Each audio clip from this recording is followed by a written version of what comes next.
School districts seem to be losing sight of their core mission. And that core mission is educating students. We can all agree to that, but it seems we're not living it out. When school policies affect the safety, the privacy, and the well-being of children, Congress has a responsibility to ask questions. When parents are excluded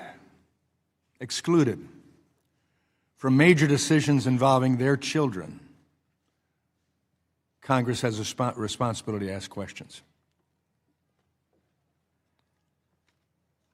And when classrooms become vehicles for political or ideological agendas, rather than places of learning what students need to learn to compete in this world, Congress has a responsibility to ask questions.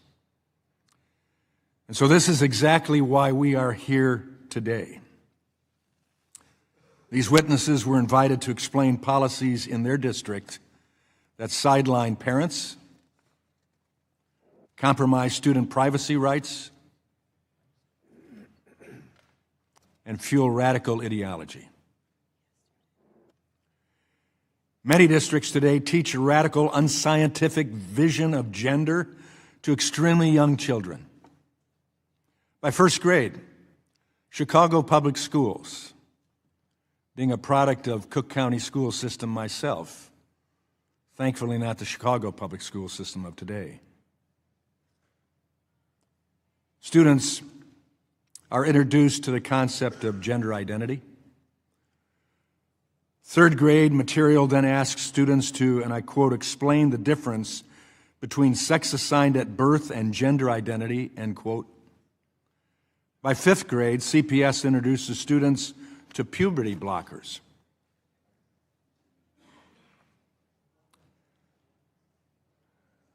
Many districts help students socially transition,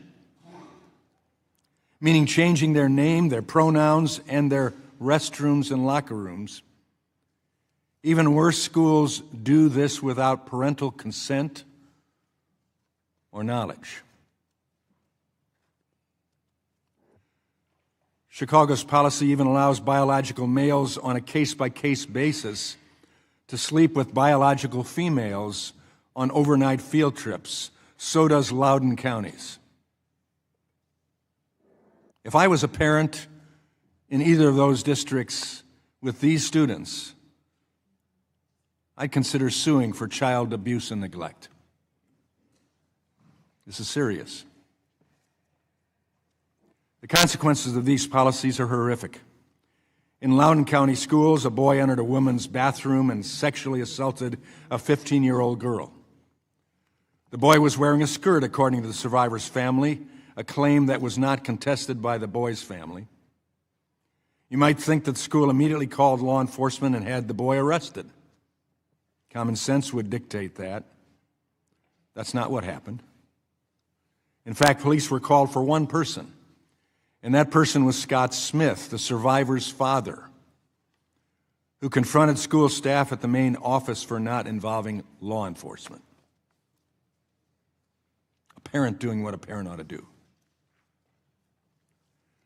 This tragic story is the natural result of policies that fail to take gender seriously, that reject biological differences between men and women, and that are soft on student misconduct. I want to be clear that these policies don't make teachers the enemy.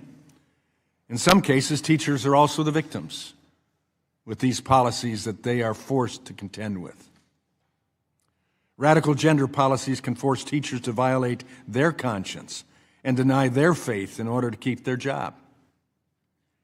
In May 2021, Tanner Cross, a Christian teacher at Loudoun County's Leesburg Elementary School, was placed on leave after speaking out against radical gender ideology in his personal capacity at a school board meeting.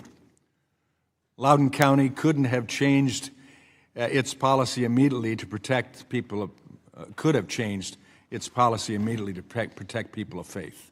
It didn't. Instead, it doubled down, prosecuted Mr. Cross for his faith, and spent years of taxpayer dollars defending their illegal position. That's not just unwise. It's immoral and intolerant. Religious liberty is one of the most fundamental rights guaranteed by our Constitution. It's still in place. Trampling on religious liberty is nothing new for many school districts. Unfortunately, in 2024, a world-famous Christian school of higher education in Chicago since 1886, founded to impact the world and its community surrounding the institution for good and for positive development, meeting the needs of the downtrodden of all races, creeds, and origins. The Chicago Public Schools demanded that this institution drop its Christian beliefs in order for its teaching candidates, its students desiring student-teacher opportunities to gain experience in Chicago schools.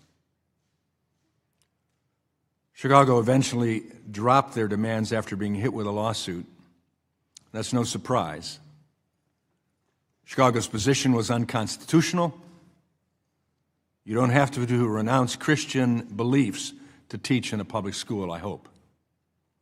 But for Chicago Public Schools, that was a hill worth dying on for a while.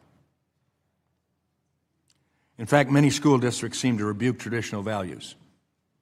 San Francisco and Chicago openly advertise abortion services for minor children. Chicago's website even reminds kids that, quote, there is no parental notice requirement for minors accessing abortion in the state.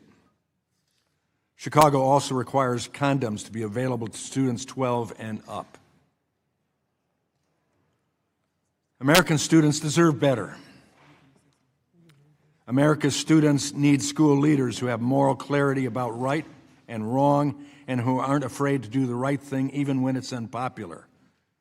Schools need to stop playing politics, stop cutting out parents, and help students succeed. That's what today's hearing is about. And with that, I yield to the ranking member for opening statement.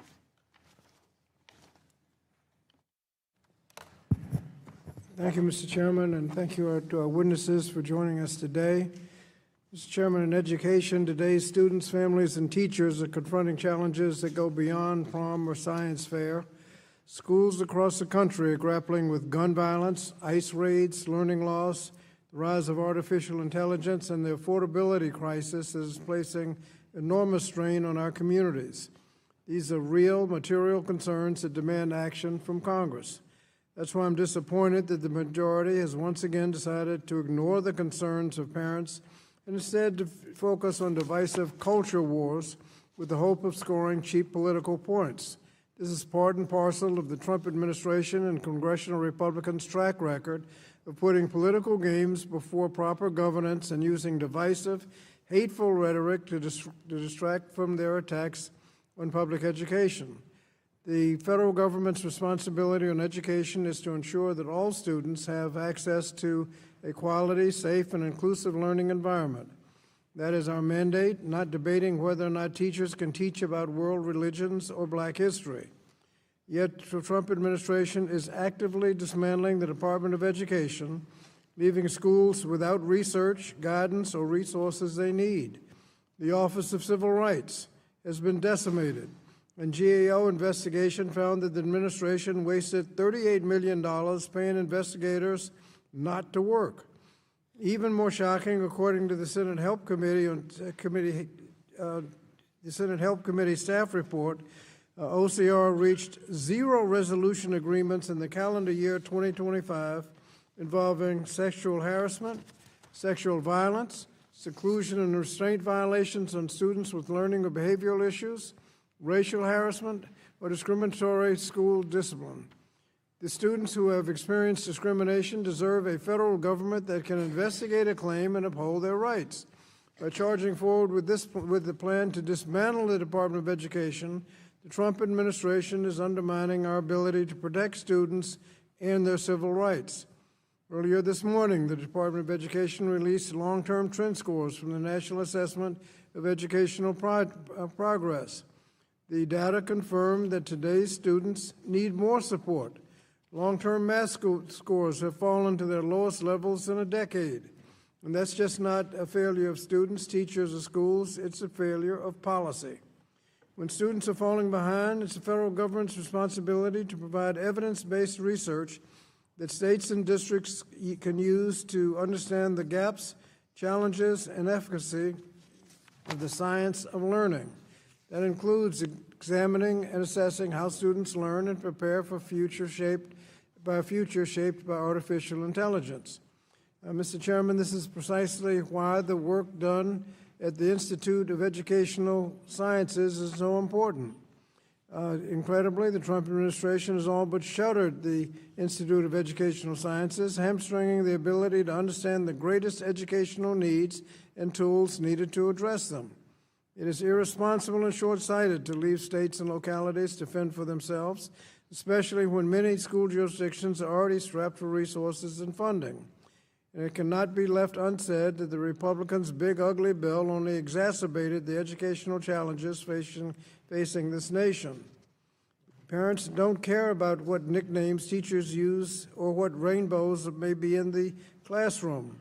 Recent polling from the National Parents Union revealed that while parents are optimistic about things happening in their child's classrooms, they are deeply concerned about the failures of the Trump administration. In fact, over 50% of parents gave Secretary McMahon a C or lower. And Mr. Chairman, I ask to enter the NPU's press release entitled "The New National Poll, Parents Flunk Trump on Education," into the record. Without objection and hearing none, it will be received. Takeaway from the National Parents Union poll is that politicization of education does nothing to boost student outcomes, and worse, cultural indecisiveness fuels bullying and discrimination, and it does nothing to provide resources and stability for schools in need.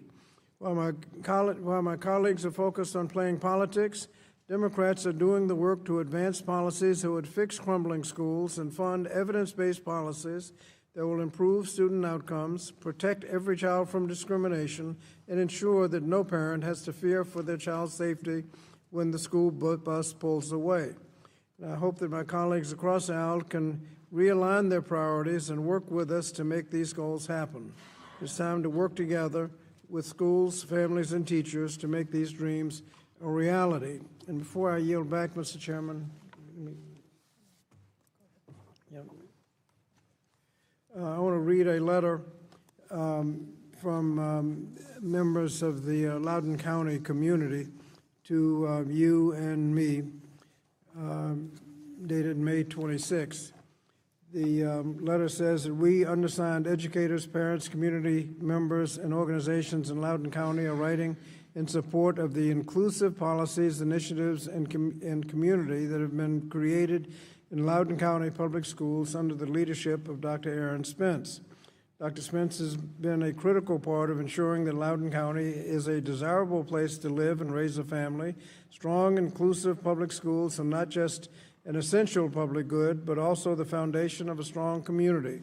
Dr. Spence is not just an administrator, but the parent of 2 LCPS students himself. He not only understands the community, but understands the education requires collaboration between students, their parents, their teachers, and school staff to ensure student success. As community members, we take issue with the premise that the trust is broken in America's public schools. Academic success and the thriving school system in Loudoun do not happen by accident. The success is due to cultivation of trust and acceptance that teachers foster every day in their classrooms.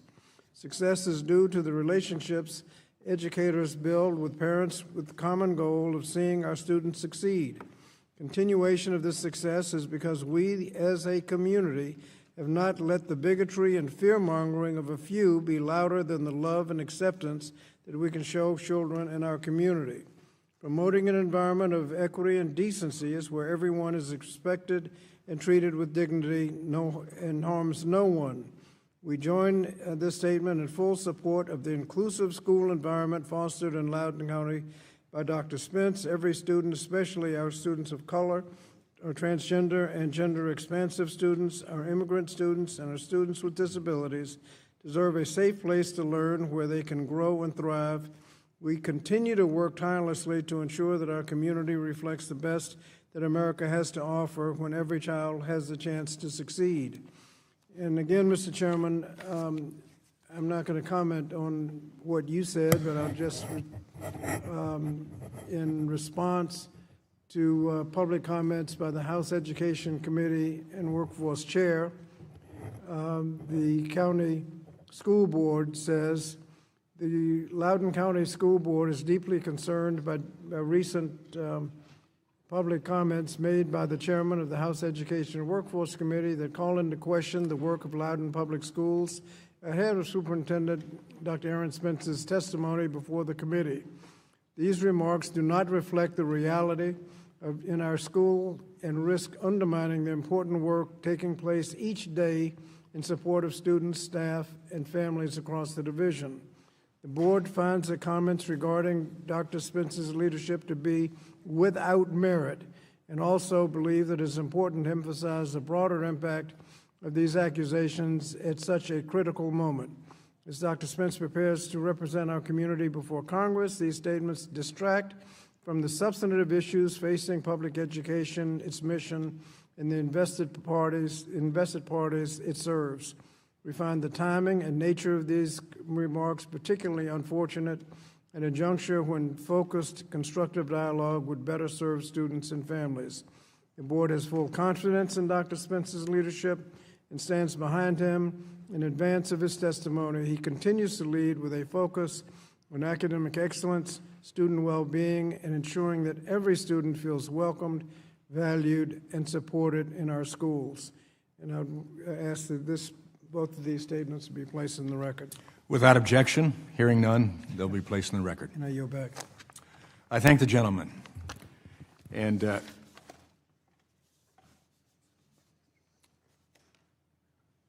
pursuant to Committee Rule 8C, all members who wish to insert written statements into the record may do so by submitting them to the committee clerk electronically in Microsoft Word format by 5 p.m. 14 days after this hearing.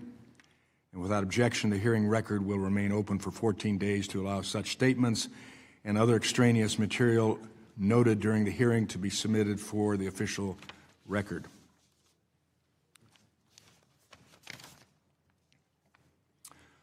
I'll now turn to the introduction of our four witnesses. Our first witness is Dr. Maqculine King, Superintendent and CEO of Chicago Public Schools in Chicago, Illinois. Our second witness is Dr. Aaron Spence, Superintendent of Loudoun County Public Schools in Ashburn, Virginia. Our third witness is Mr. Jonathan Smith, Director for Education and Federal Strategic Advocacy at the National Center for Youth Law in Chevy Chase, Maryland. Our last witness is Dr. Maria Sue, Superintendent of the San Francisco Unified School District in San Francisco, California. We welcome you all, and we look forward to your testimonies. Pursuant to committee rules, I would ask that you each limit your oral presentation to a 3-minute summary of your written statement. The clock will count down from 3 minutes as committee members have many questions to ask you. However, pursuant to Committee Rule 8D and committee practice, will not cut off your testimony until you reach the 5-minute mark. I would also like to remind the witnesses to be aware of their responsibility to provide accurate information to this committee. I will first recognize Dr. King for your testimony. Good morning, Chairman Wahlberg and honorable members of the Education and Workforce Committee. I am Dr. Maqculine King, and I'm here to speak with you today about my background, the amazing strides we are making in Chicago Public Schools, and how we are serving over 300,000 students in our district every day. I did not come to this work through policy or politics. I came through the classroom. I spent 12 years teaching children in Chicago. The classroom is where I earned my national board certification and became a master teacher, mentoring the next generation of educators. I then spent 15 years leading schools on both the north and the south sides of Chicago. Later, I had the honor of being recognized as a Kahn Fellow for Distinguished Principals. As a former CPS student, teacher, principal, parent, and now as Superintendent CEO of Chicago Public Schools, I have seen this district from all sides, and I welcome this opportunity to share it with this committee. Before I do that, I want to address the fact that I am here under subpoena. I respect Congress's important role in oversight. I know we had to work through some complicated scheduling issues and some underlying privacy concerns related to the student and staff situations we may discuss today. But I look forward to answering your questions and to telling you more about the hard work we are doing at CPS. CPS serves more than 316,000 students across 77 communities of Chicago, one of the largest and most diverse student populations in the country. Their backgrounds, circumstances, and needs are as varied as the city itself. Chicago schools reflect the very best of our nation and our city, diverse, dynamic, and strengthened by people of different backgrounds, cultures, languages, and faiths. Our classrooms are not homogeneous. They are vibrant communities where students learn alongside peers whose lived experiences may differ from their own. In CPS, we say, every student, every school, every community. Fulfilling that commitment requires us to recognize the diversity of experiences, needs, and strengths that exist across our district. The only way to truly serve a student is to understand and embrace what makes each student and community unique. By recognizing and responding to those differences, we create schools where every student feels seen, valued, and supported. For example, in 2001, our high school graduation rate was around 42%. Today it's over 82%, and our dropout rate is under 5%, a record low. More than 2/3 of our graduates enroll in college. The class of 2026 will have college or career credentials that translate into millions in tuition savings for families. These include college credits that reduce the cost of a degree, industry-recognized career credentials in high-demand fields and certifications for completing JROTC, or our Police and Fire Training Academy for students who want to serve our country and communities. We have much to be proud of watching our high school graduates cross the stage, but this journey of success starts much earlier. Thanks to the expansion of early childhood education, every child in Chicago has access to full, free pre-K in their neighborhood. As students progress in their educational journey, families can choose from neighborhood and charter schools, magnet schools with specialized arts programs, world languages, and STEM, and selective enrollment schools that offer enriched learning experiences for students seeking additional academic challenges and engagement. Together, these options support families choosing the learning environment that is right for their child.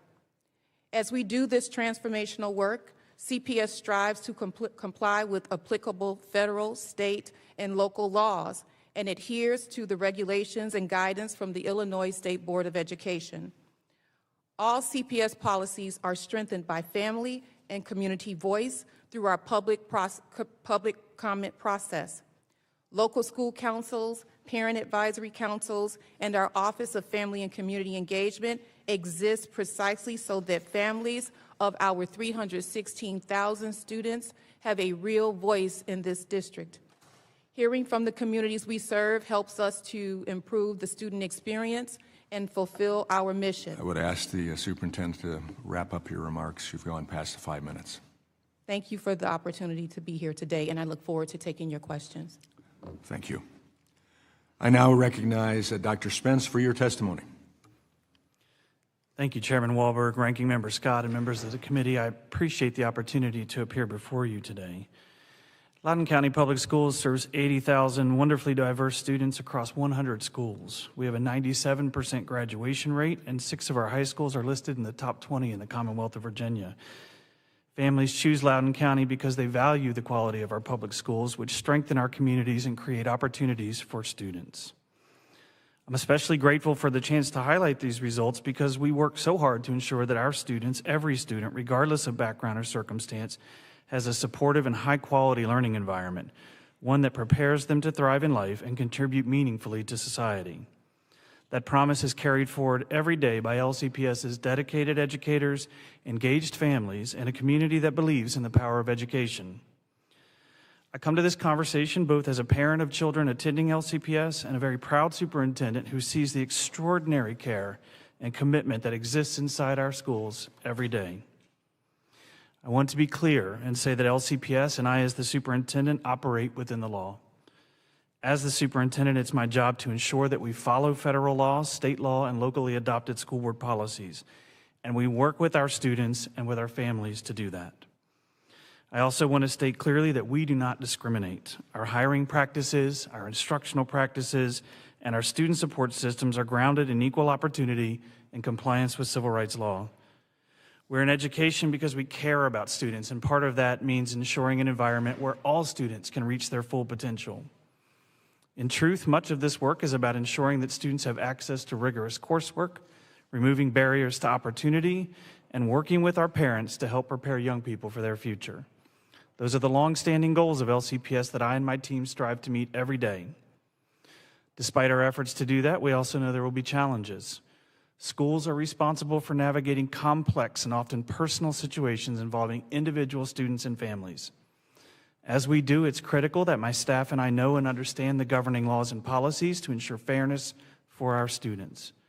When student-specific incidents occur or disagreements arise, we work with parents to address them carefully.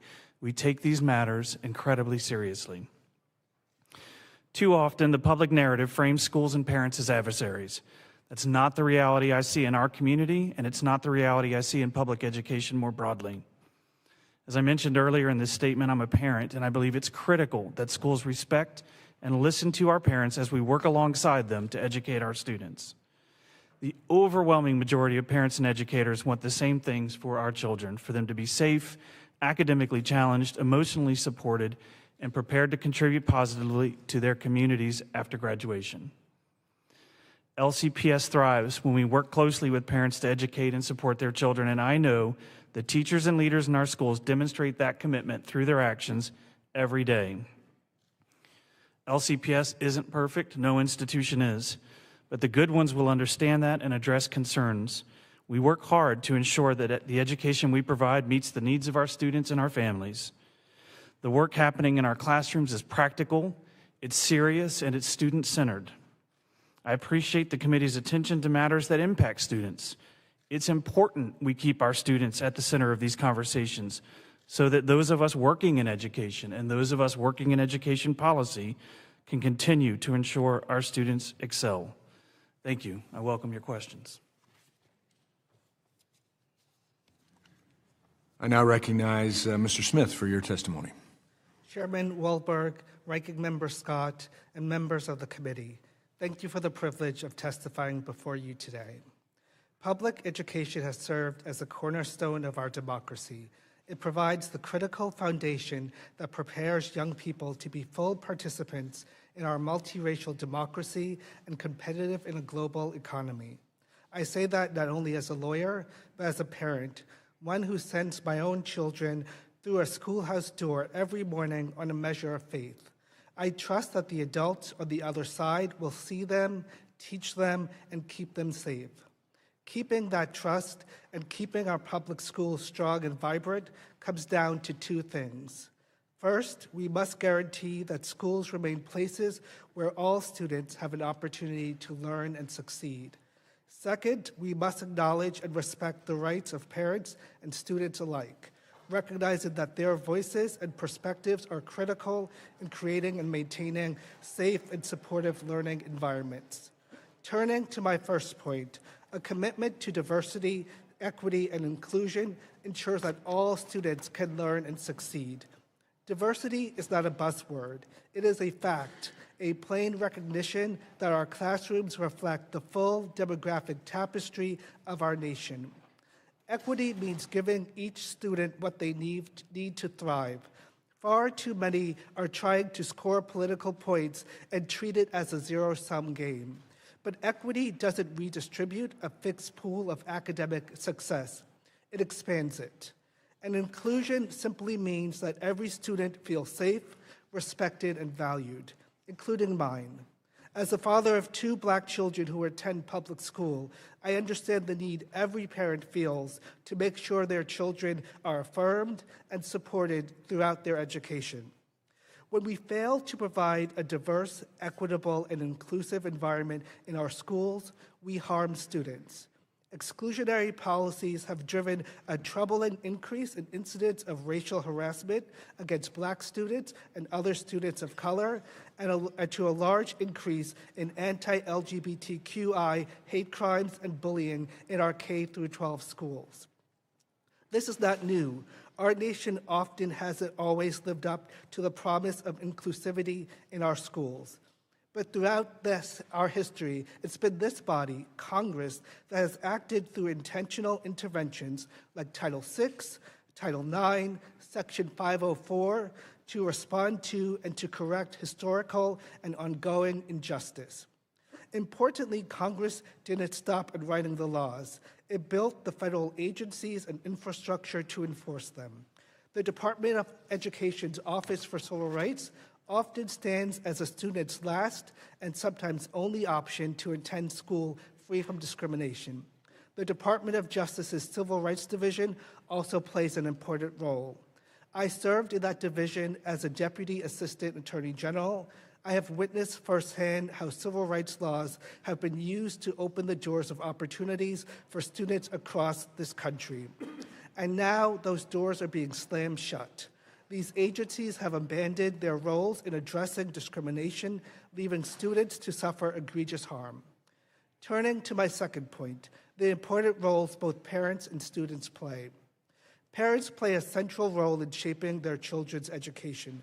As parents, we work to ensure that our children are in learning environments that are safe and affirming. Our rights as parents have been recognized by federal courts for over 100 years. While those rights are critically important, the Supreme Court has observed that the rights of parenthood are not beyond limitation. One parent's right does not supersede the rights of other parents or their children, nor does it allow for the erasure of history, the targeting of children, the banning of accurate books, or the undermining of the value of public education as a whole. Too often, the language of parents' rights has been misconstrued and manipulated not to advance the shared goal of serving and supporting students, but as a cudgel to divide our communities. This distorted view should not overshadow that students have rights as well. They don't lose them at the schoolhouse gate. They themselves have a right to freedom of speech, a right to express themselves, a right to receive information, and a right to privacy. So let me close where I began, at the schoolhouse door. Supporting the rights of parents and respecting the agency of young people are not mutually exclusive. They are the same work.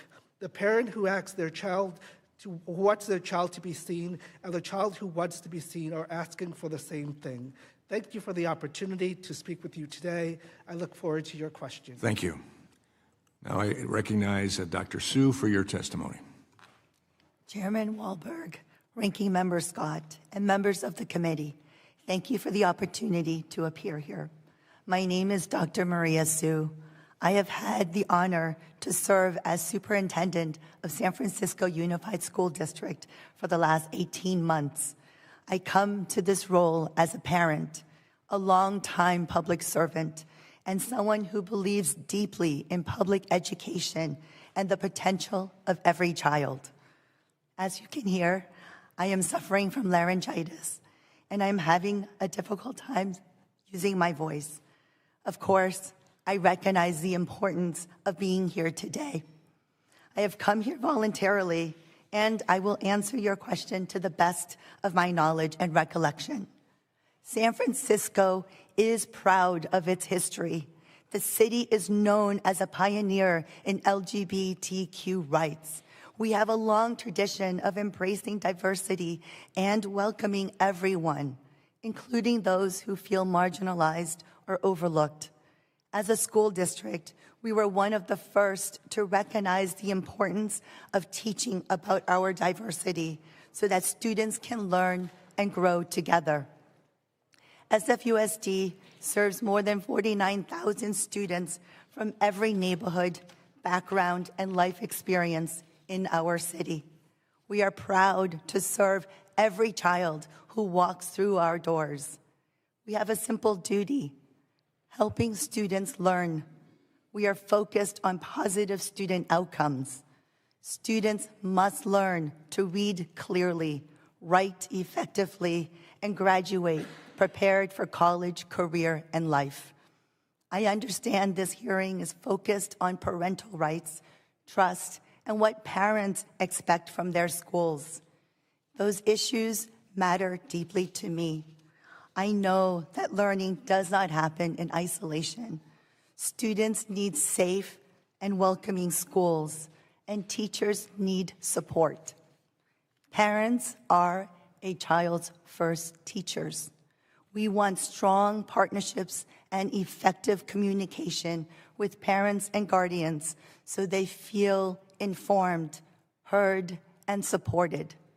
We also take seriously our responsibility to ensure instruction is age-appropriate, aligned with state standards, and academically grounded. Public education is challenging work, especially in a moment when schools are often asked to carry the weight of broader political and social debates. SFUSD does not seek to direct students' personal beliefs, identities, or family values. Our role is educational. While families may not always agree with us on every issue, every parent shares the same basic expectation: that their child will be safe, respected, and supported. I want to be clear: hate, bullying, and harassment have no place in our schools. Like many school districts across the country, SFUSD has faced difficult challenges in recent years. However, we have also made significant progress. Since I became superintendent, we stabilized the district financially, refocused on rigorous academics, supported our educators, and strengthened trust with families. Stable schools are essential for students, families, and communities. To achieve measurable academic improvements, we adopted new curricula in core subjects. We also set clear goals around literacy, math, and college and career readiness. For the first time in a decade, we are seeing statistically significant improvements in our literacy scores. We know there's more work to do, and we are committed to improving outcomes for every child. Every morning, our students arrive at school expecting adults to help them learn, support them, and prepare them for the future through a high-quality education. That responsibility matters deeply to me, and it matters deeply to the educators and staff across our district. I am proud to represent SFUSD, and I look forward to answering your questions today. Thank you. Thank you. Under Committee Rule 9, we will now question witnesses under the 5-minute rule.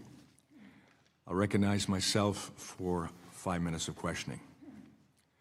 Dr. King, as I mentioned in my opening statement, in 2024, Chicago Public Schools refused to allow students from a noted religious institution, long time in Chicago, impacting the city and all through its communities in positive ways.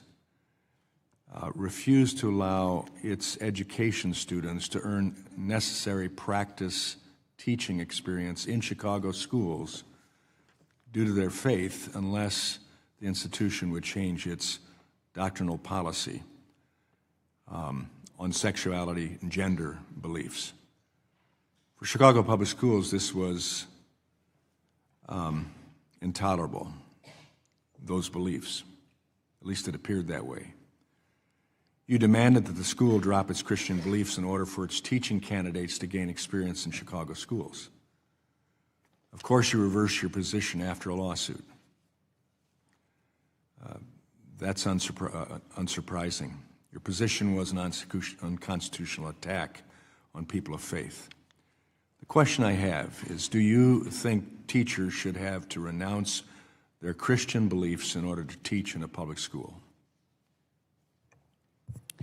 Thank you for the opportunity for me to address the Moody Bible Institute. And Chicago Public Schools has many universities with religious affiliations, and in entering into a partnership, there's a standard vendor contract that we ask those university partners to sign on to. There was a challenge with Moody agreeing to sign on as the other universities, and I'm happy to report that yes, we were able to reach an agreement, and those student teachers will be entering Chicago Public Schools as student teachers in the fall. But after a lawsuit. But the question was, do you and the Chicago Public School System believe that teachers need to renounce their faith principles in order to teach in the school? I actually started my teaching career in a Christian school, and although... There ought to be an easy answer then. What's your answer? Do Christian teachers need to renounce their faith in order to teach in Chicago Public Schools? No, they do not. Are teachers who believe that marriage is only between a man and woman welcome in your district? Could you repeat that question for me, please? Are teachers who believe that marriage is only between a man and woman welcome in your district?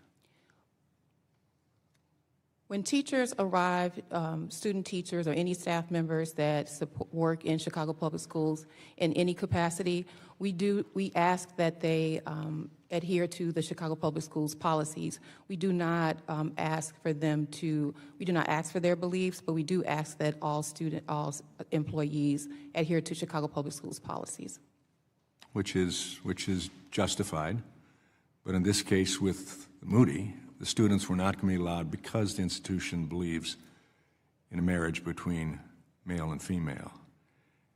And that was what the lawsuit was about.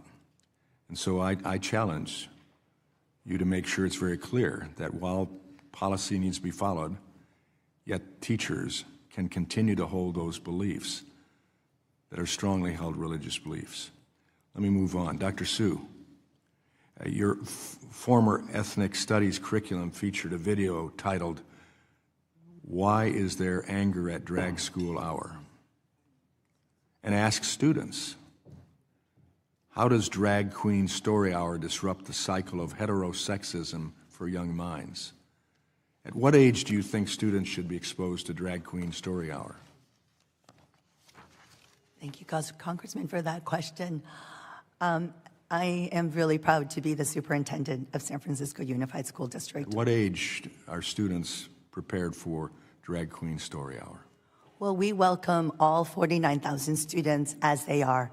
We support our students. We work really hard. At what age do you think it's appropriate for Drag Queen Story Hour for your students? We follow state and federal laws where we align our curriculum with state standards. If parents have a religious objection to their child participating in Drag Queen Story Hour, do you allow them to opt out? Yes, we do. I still didn't get the age requirement. My time has expired. I now recognize the gentlelady from Oregon, Ms. Bonamici, for her 5 minutes. Thank you to each of the witnesses. Thank you for all you are doing for public education during a time when it is under attack. Hearings like this ignore the fact that the majority is doing nothing to solve the real challenges facing students in schools. Parents should be able to send their kids to school knowing that the school will keep them safe, and it is the legal obligation for them to do so. There are several factors that are causing real risk, not just hyped up political perceived risk. Where trans students go to the bathroom and books about queer people and accurate history are not on that list. In fact, a multiple public health study shows zero evidence of correlation between transgender individuals using gender-appropriate restrooms and an increase in sexual offenses. In fact, research indicates that transgender people are more likely to be victims of assault. I want to note that a recent poll from the National Parents Union found that 75% of parents are concerned about ICE operations disrupting their children's education. Why aren't we having a hearing about the effects of immigration enforcement on teaching and learning? Last year, a Gallup survey found that 41% of parents fear for their child's physical safety at school because of gun violence. Why aren't we having a hearing on strategies to address gun violence and end school shootings? A recent Pew Research Center survey of parents of teenagers found that 55%, more than half of those parents, are extremely or very concerned about teens' mental health. Why aren't we having a hearing on supporting students' mental health and resiliency? So I want to ask each of the superintendents, just in one sentence, what are the top concerns you are hearing from your parents? Dr. King. The top concern for Chicago Public Schools at this time, for Chicago Public School parents at this time, are cuts that could impact the classroom, which could impact their child's education. Budget cuts. Dr. Spence. Thank you for the question. Certainly budget cuts remain a concern for our school division as others.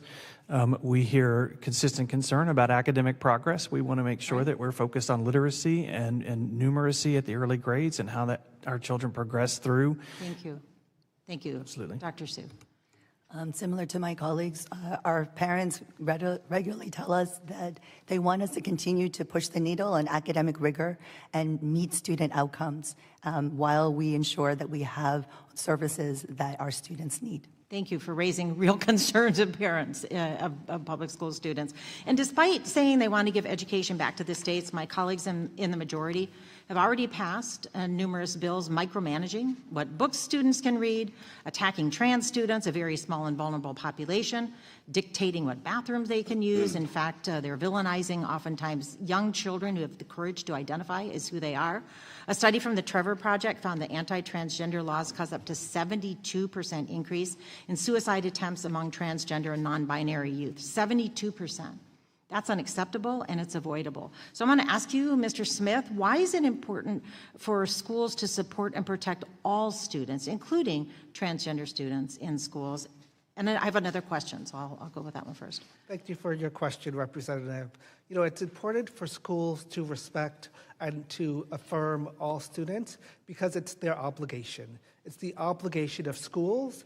It's their responsibility to keep our students safe, but also it's their legal responsibility. Absolutely. It is the law that students not be subjected to discrimination simply because of who they are.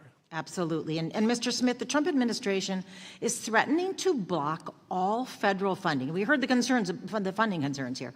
The Trump administration is threatening to block all federal funding for schools that have inclusive policies. So, Mr. Smith, how would this kind of a collective punishment affect the overall well-being of schools and students?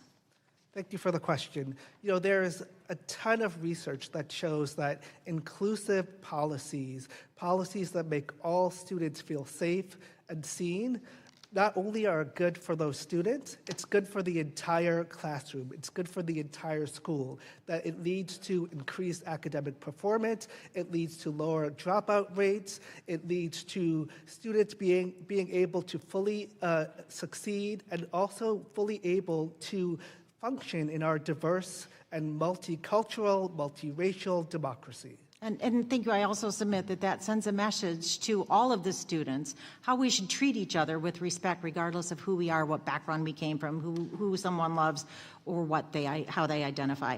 Mr. Chairman, I sincerely hope that this committee will hold hearings on how to keep children safe from the actual threats they face every day: gun violence, immigration enforcement, student mental health, in addition to the policies that create thriving public schools, including paying teachers fairly, modernizing school infrastructure, creating wraparound support for students and families, Students and parents across the country are counting on us. And as I yield back, Mr. Chairman, I'd like to enter into the record a letter from multiple parents groups advocating for safe and inclusive schools for all students. Without objection, hearing none, they'll be entered. The gentlelady's time has expired. I now recognize the gentleman from South Carolina, Mr. Wilson, for his 5 minutes. Thank you, Chairman Tim Walberg, and thank you for providing for this very informative hearing. The American families and parents and children need to know, and educators, where we should be proceeding. And Dr. Spence, I'm particularly grateful to be here with you.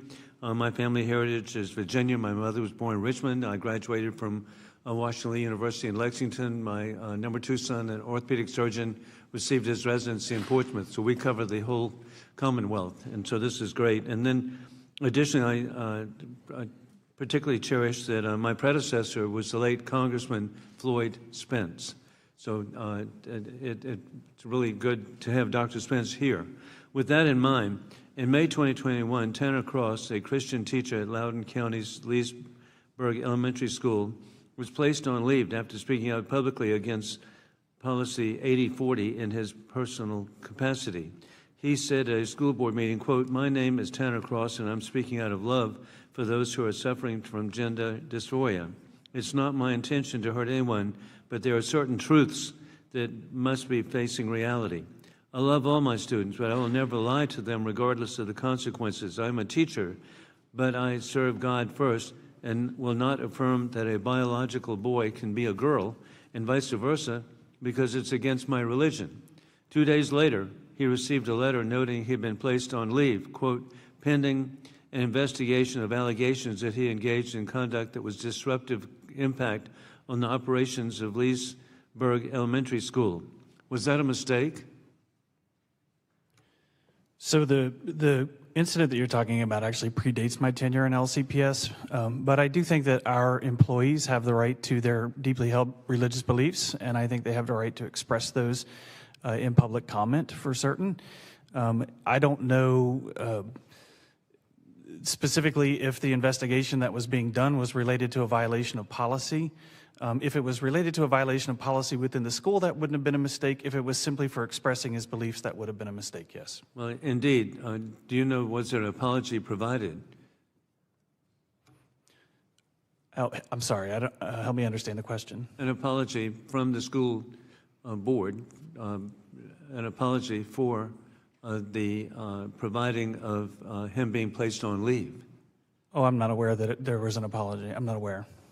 Incredibly, this isn't the only case of persecuted people of faith for holding traditional views of gender. Monica Gill, who taught in Loudoun County for 25 years, and in 2025, quote, "The school district threatened to force me to lie to students about the fundamental truth of biological reality, which I would never do." Gentlemen, will suspend for a moment. Mr. Scott, what is your question? Could we take a very brief recess for just a moment? We'll recess for a moment. Thank you.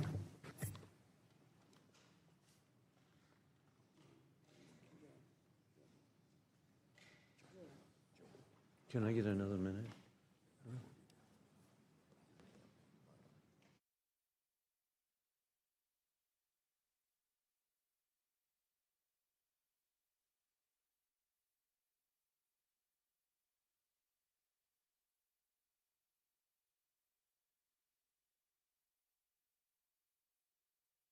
Room now, and any time taken will be restored. Mr. Wilson, you are open to continue your questioning. Thank you. Terrific, Chairman. We appreciate you. With this in mind, again, Monica Gill says, "I treat all my students, including those who identify by opposite sex, with dignity and respect."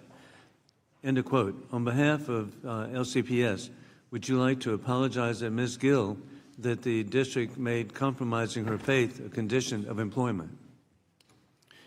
I don't believe that that's what occurred, and I know that matter's been settled.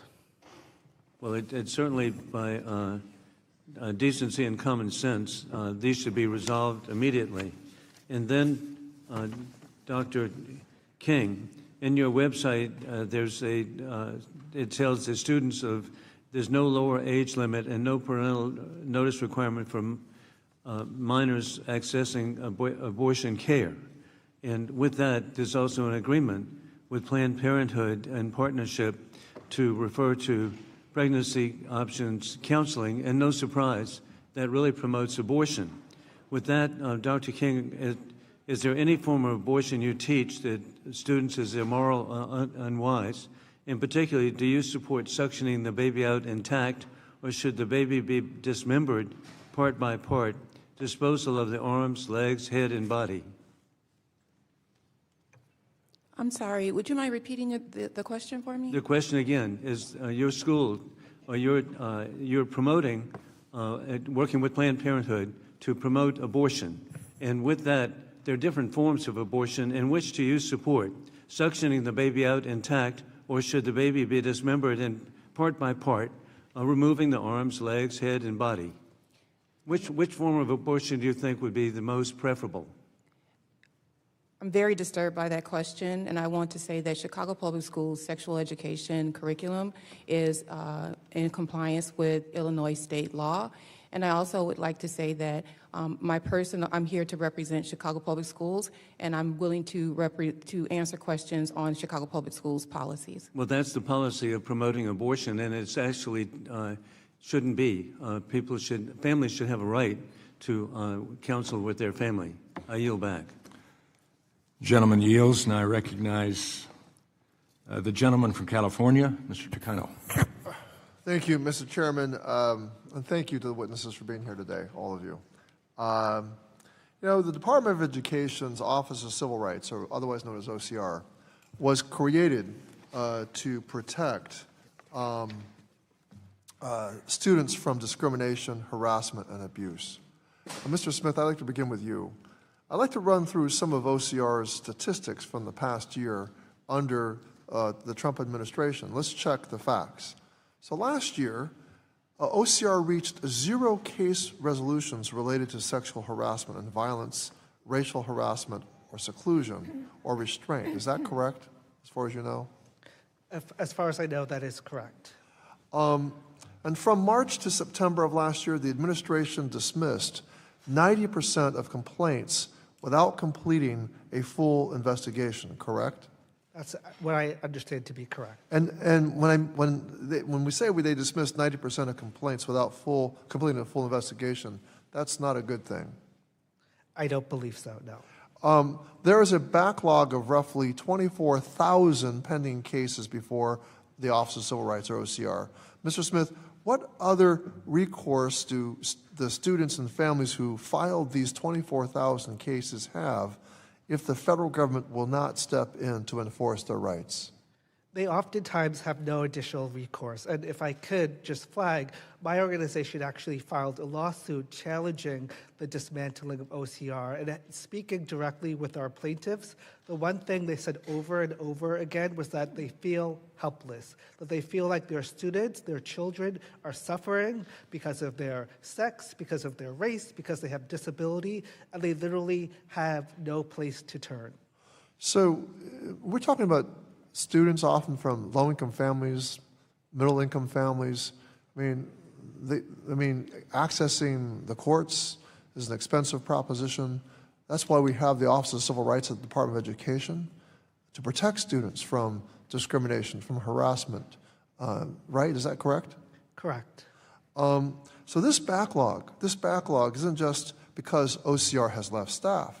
Throughout the Trump administration's second term, Secretary McMahon has redirected staff, resources, and taxpayer dollars to focus on investigating schools they object to politically. This past year, the administration launched over 100 investigations into school districts and other educational entities with policies and curricula the president doesn't agree with. Over a quarter of those investigations have been launched without a complaint present. I mean, they're investigating, but not in response to a complaint, but just because they don't like that school district's policies. And it means that no student, parent, or other individual actually requested that the investigation take place. And mind you, we've seen OCR staff reduced, by about half or more. And the Office of Management and Budget is actually saying that there should be even more further reductions So this huge backlog of 24,000 cases has not been really adequately dealt with, but yet we're spending committee time today on investigations that nobody asked for. So how does the Trump administration, Mr. Smith, OCR's focus on hunting down school districts they disagree with politically impact students whose cases are still stuck in the backlog? Thank you for the question. You know, it's not just the backlog that is troubling. It's the fact that there's been an exponential increase in OCR complaints over the last several years. And so what that means is that there are literally thousands of students across the country who each and every day are experiencing discrimination, and OCR is not responding. Excuse me, so Mr. Smith, I just want to look at some of those cases. Students contacted OCR after repeatedly being touched inappropriately and called slurs by classmates, detailed in this article here. A student with disabilities was isolated, secluded, and restrained with enough force to leave bruises, in this article here. A female student was forced to continue taking classes with another student who sexually harassed her. That's documented in this report here. I ask unanimous consent to enter all these into the record, Mr. Chairman. Without objection, hearing none, they'll be entered. At the heart of these witch hunt-style investigations are transgender-inclusive policies and curricula in schools. My Republican colleagues claim that creating policies and curricula that are trans-inclusive violate the civil rights of other students. Mr. Smith, to be clear, do policies which ban transgender students from using the bathroom that corresponds to their gender identity make schools safer? They don't. In fact, we know that transgender students are more likely to be sexually assaulted and harassed in restrooms and in other places throughout their lives. I'm sorry, I wish we could kind of delve deeper into this question, but my time is up and I got to yield back. Gentleman yields back, and I recognize the Chairman Emeritus of this committee, the gentlelady from North Carolina, Dr. Fox. Thank you, Mr. Chairman. Never in my wildest dreams did it ever occur to me that we'd be having a hearing like this. At least 2 of your school districts allow biological males to sleep with biological females on overnight field trips. Chicago's guidance says, quote, "The specific accommodation should be assessed on a case-by-case basis," end quote. Loudoun County regulations state, quote, "Students may be assigned to a room related to their consistently asserted gender identity," end quote. Dr. King, do you think it's appropriate for boys to sleep in the same room as girls on field trips? Yes or no? Chicago Public Schools policies are in alignment with the state of Illinois. Is it appropriate for biological boys to sleep in the same room as biological girls? Yes or no? You're adhering to the policies. Do you decide that? If a student is transitioning and that if they have gone through the eligibility process and it has been approved according to Illinois policy, that would be considered on a case-by-case basis. Dr. Spence. Same question. Same question. Thank you. It's appropriate and lawful for transgender students to be able to be treated as their consistently identified gender. It's also appropriate and important that we acknowledge that our policy says that parents can seek alternatives to that if they have those concerns, and that all they need to do is approach our administration, share those concerns, and we'll make alternatives available to them. So both of you, you have your doctorates, and you are asserting that it is possible for a person to change his or her gender to the opposite gender. I find that appalling that you would assert that given your education background. Each of your districts has adopted policies that allow students to request the use of different names and gender pronouns at school without parental notification. One Chicago public schools teacher recently told Fox News, quote, "The most unethical aspect of my career as a teacher in Chicago is looking at a parent and using a different name and gender for a student than what the student is using at school with dozens of teachers and hundreds of classmates." Dr. King, have your teachers ever lied to parents about what their child is being called at school? Yes or no? I'm not aware of any teachers having to lie to parents. Dr. Spence, do teachers lie to parents about what their children are being called at school? I'm not aware of any single instance, and I've never had a parent raise that concern with me. Dr. Sue. Same question. Same question. I'm also not aware of such incidences, but I will say that in San Francisco, we embrace all of our students. We welcome them as they are in our schools because we fully believe that creating a safe, respected, and supported environment is how our students will be able to learn. Dr. King, when is it wrong to lie to parents about their child's gender identity? Parents are a vital member of our students' educational journey, and Chicago Public Schools would never ask a teacher to lie to a parent. Dr. Spence, I hope you agree that every family should be able to review curriculum being used in your schools. Parents should know what their children are being taught. Unfortunately, we've heard from parents in your district that it can be difficult to get their hands on your curriculum. Can parents review all curriculum in your schools? Thank you, Congresswoman. The specific parent that I'm aware of that you heard from was asking to review specific curriculum that we pay a site license for and that's governed, the protections for that under the FOIA laws we have to have their permission to release what would be proprietary materials. We shared that information with that family. Our curriculum materials, so the standards that we use in the Commonwealth of Virginia, are available to all of our parents, and then any curriculum materials that aren't governed under those proprietary laws are available to our parents for review. Absolutely. Thank you, Mr. Chairman. I yield back. Gentlelady yields. I now Mr. Wahlberg, Mr. Chairman. For what purpose does Mr. Percano ask a question? I would just like to ask you to ask consent to enter the record a letter from Advocates for Trans Equality and over 50 civil rights organizations. Without objection, it will be entered. Thank you. Now I recognize the gentlelady from North Carolina, Ms. Adams, for 5 minutes of questioning. Thank you, Mr. Chairman, and thank you to the witnesses for being here today. Mr. Smith, I want to start where I think this hearing should start, with students. Because if we're serious about trust in schools, then we can't ignore what breaks that trust. Trust is broken when students experience racism in the classroom. Trust is broken when families are afraid to send their children to school because of immigration enforcement in their communities. Trust is broken when the federal government withholds billions of dollars that Congress already provided for students, teachers, and schools. And that's what parents are worried about. They want their children safe, they want their children respected, and they want their children learning, and they want schools to have the resources to do the jobs. But today, more than half of our public school students identify as students of color, but less than a quarter of teachers are people of color. That means educator preparation matters. Cultural competency matters, bias training matters, professional standards matter as well. We've seen what happens when schools get this wrong. In Florida, a teacher was fired after a video appeared to show a black baby doll hanging from a classroom television monitor.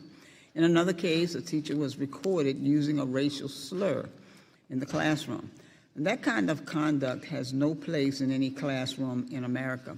I taught for 40 years. I have children who went through public schools, and as a parent, I never had a situation where I could not speak to the teachers about what my children were doing.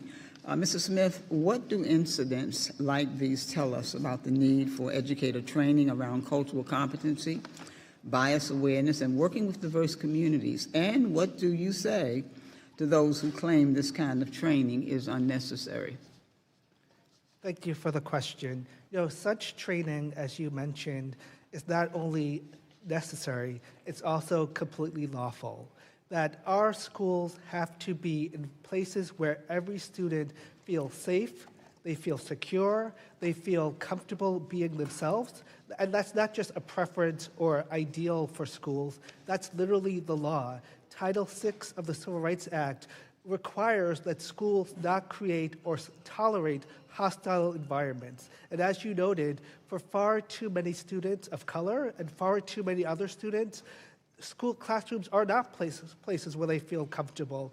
Far too many of them feel isolated. And I think your point about having teachers who reflect them, I think about my own education.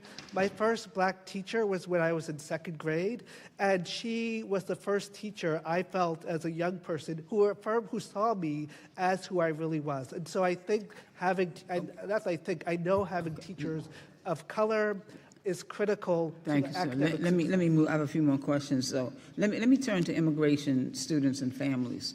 In Charlotte, we saw thousands of students absent from school during protests connected to immigration, enforcement activity in the community. When students are afraid, when families are afraid, and when children are wondering whether school is still a safe place for them, that affects learning. A child cannot focus on reading and math and science or history if they are worried that their family may not be there when they get home. Mr. Smith, how can schools help immigrant students feel safe attending school and fully able to learn without fear or disruption? And in the past, were there ways that the federal government recognized that schools are sensitive places? And if you can be brief with this answer, I appreciate it. Sure. Yes, there was a policy that required schools to be identified as sensitive locations where ICE enforcement could not happen. That policy was revoked and rescinded by this administration. And instead of actually creating safe and supportive environments, this administration has targeted immigrants and other communities of color in ways that are unconscionable. Okay, let me move on to say something about funding. My colleagues can talk about parental rights all day, but parents also have a right to expect the federal government that won't play games with their children's education.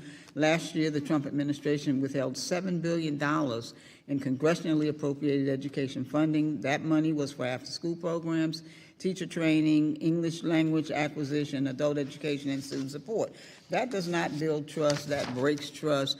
And Mr. Smith, what happens to students and families and school districts when federal education funding is delayed or withheld, and who's hurt the most when that funding is held up? You got 10 seconds, sir. Thank you. Who suffers are those students. We see decreased academic performance. We see higher dropout rates. But also what we see is that the performance of all students suffer when the performance of some students suffer. And so if we want inclusive classrooms, if we want successful classrooms, we have to support all of our students. Thank you, sir. I'm out of time. Mr. Chairman, I do request unanimous consent to enter into the record a letter from students all across this country that speak to this as well. Without objection, they will be entered. I now recognize the gentleman from Georgia, Mr. Allen. Thank you, Chairman, and thank you for holding this important hearing. It is difficult to understand this, but I will bring up, and I need to know if you folks are aware of this, but in January, a Westchester County, New York jury awarded $2 million to Fox Varian in a landmark medical malpractice lawsuit. The plaintiff, who detransitioned, successfully sued her former psychologist and plastic surgeon for failing to meet professional care standards when they authorized and performed a double mastectomy when she was 16 years old. Do you understand the legal ramifications of what you're dealing with here? And when these children get, we do understand that as children get over this euphoria when they reach age 25, that many regret those things that were imposed on them when they were children. And are you aware of the legal? I mean, that's $2 million. I'm sure the trial attorneys are going to jump all over this, and you're going to be liable.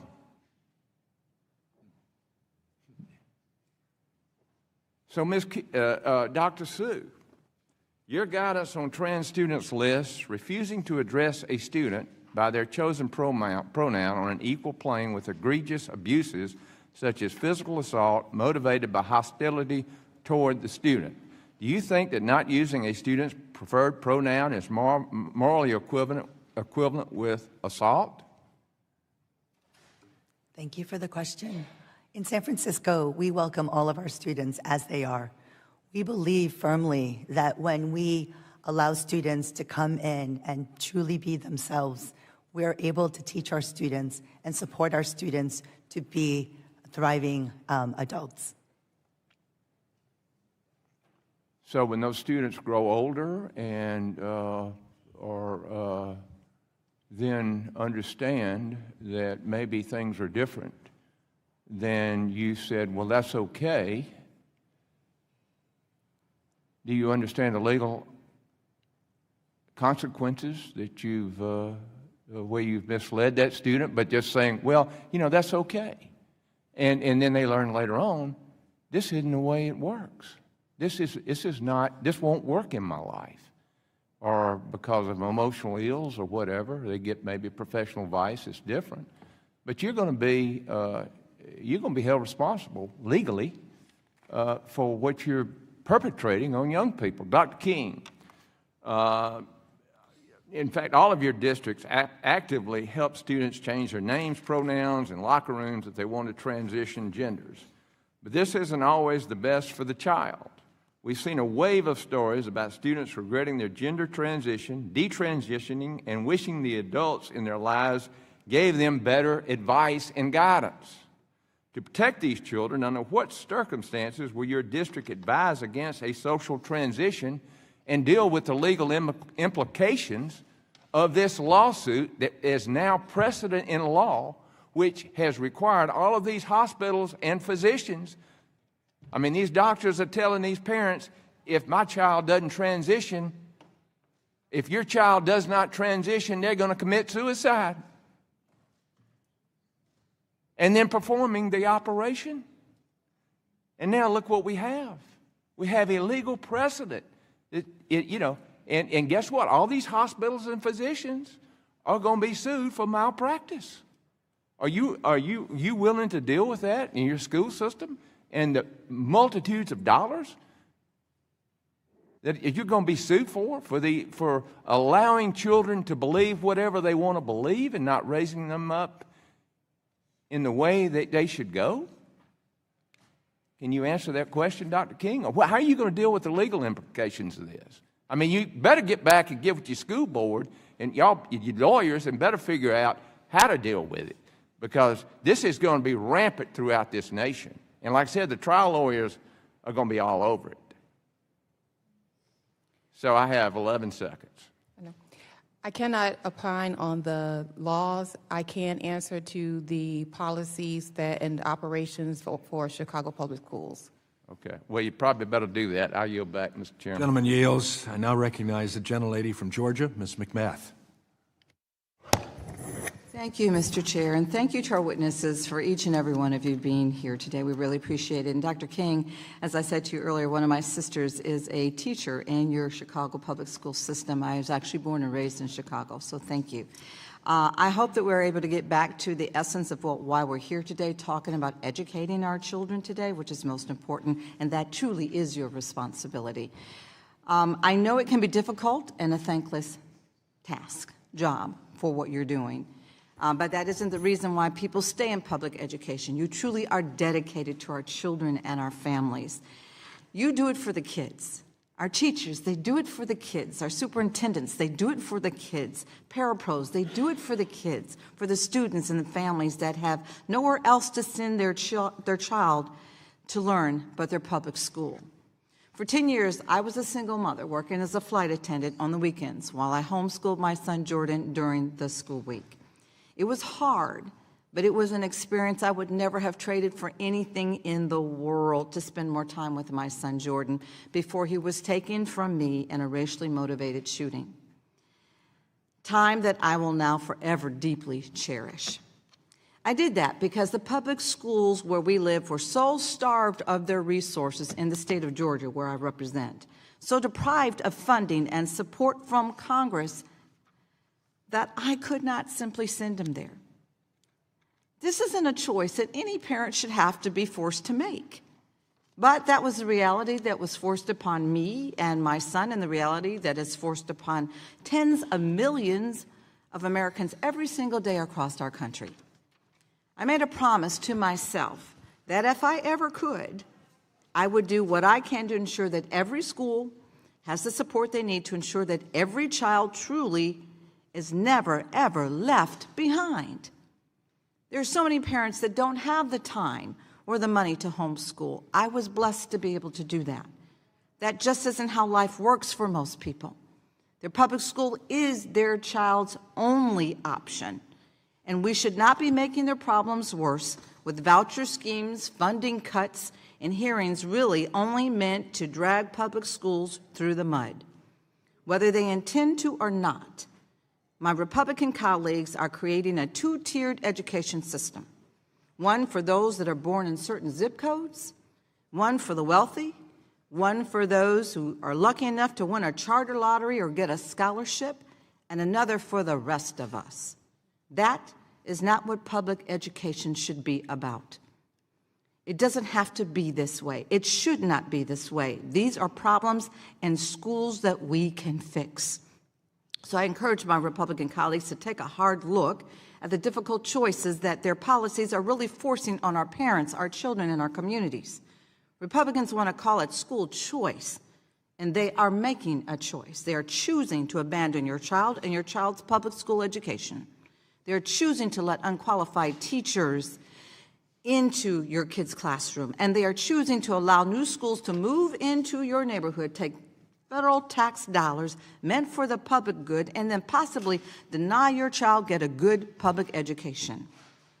Mr. Smith, the bill language signed into law creating the National School Voucher Program does not require scholarship granting organizations or the private schools and programs they fund to comply with federal civil rights protections like the Americans with Disabilities Act, the Individuals with Disabilities Education Act, or IDEA, and Section 504 of the Rehabilitation Act. What guarantee, if any, does the parent or a guardian of a student with a disability have that their child will receive an appropriate education if they use a voucher?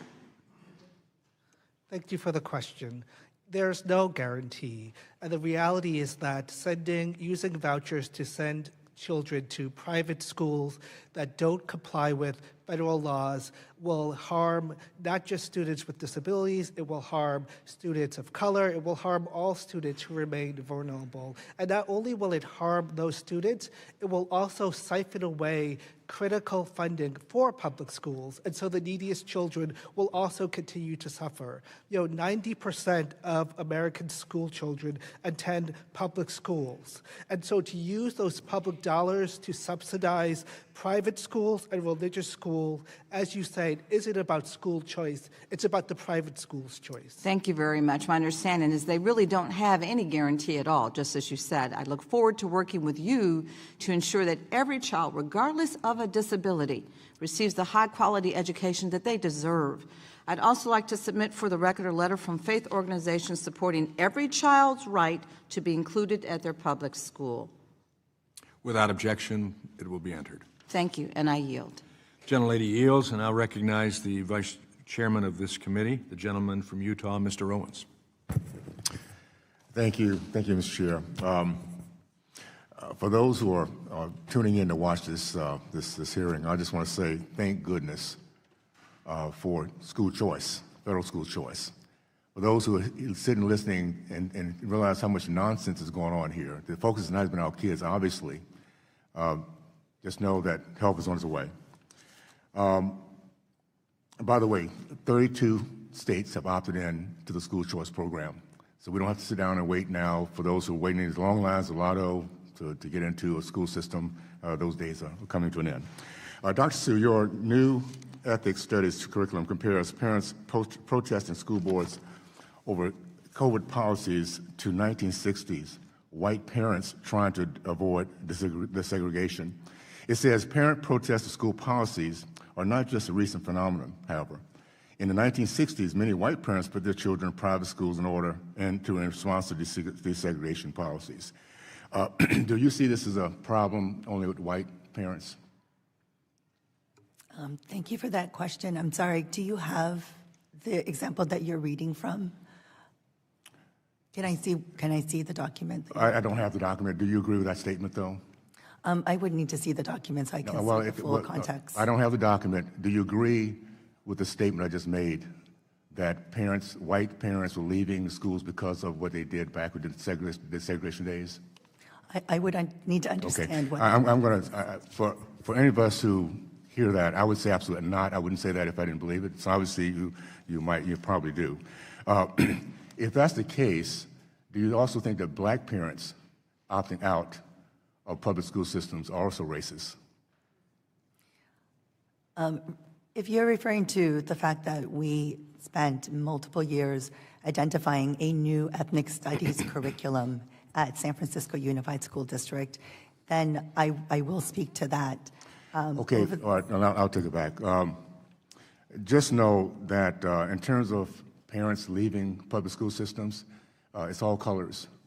Matter of fact, the Congressional Black Caucus has a history as high as 52% of them putting their kids into private school, and taking them out of public, putting them in private schools, because it is the parents' right to make sure their kids are being treated and taught right.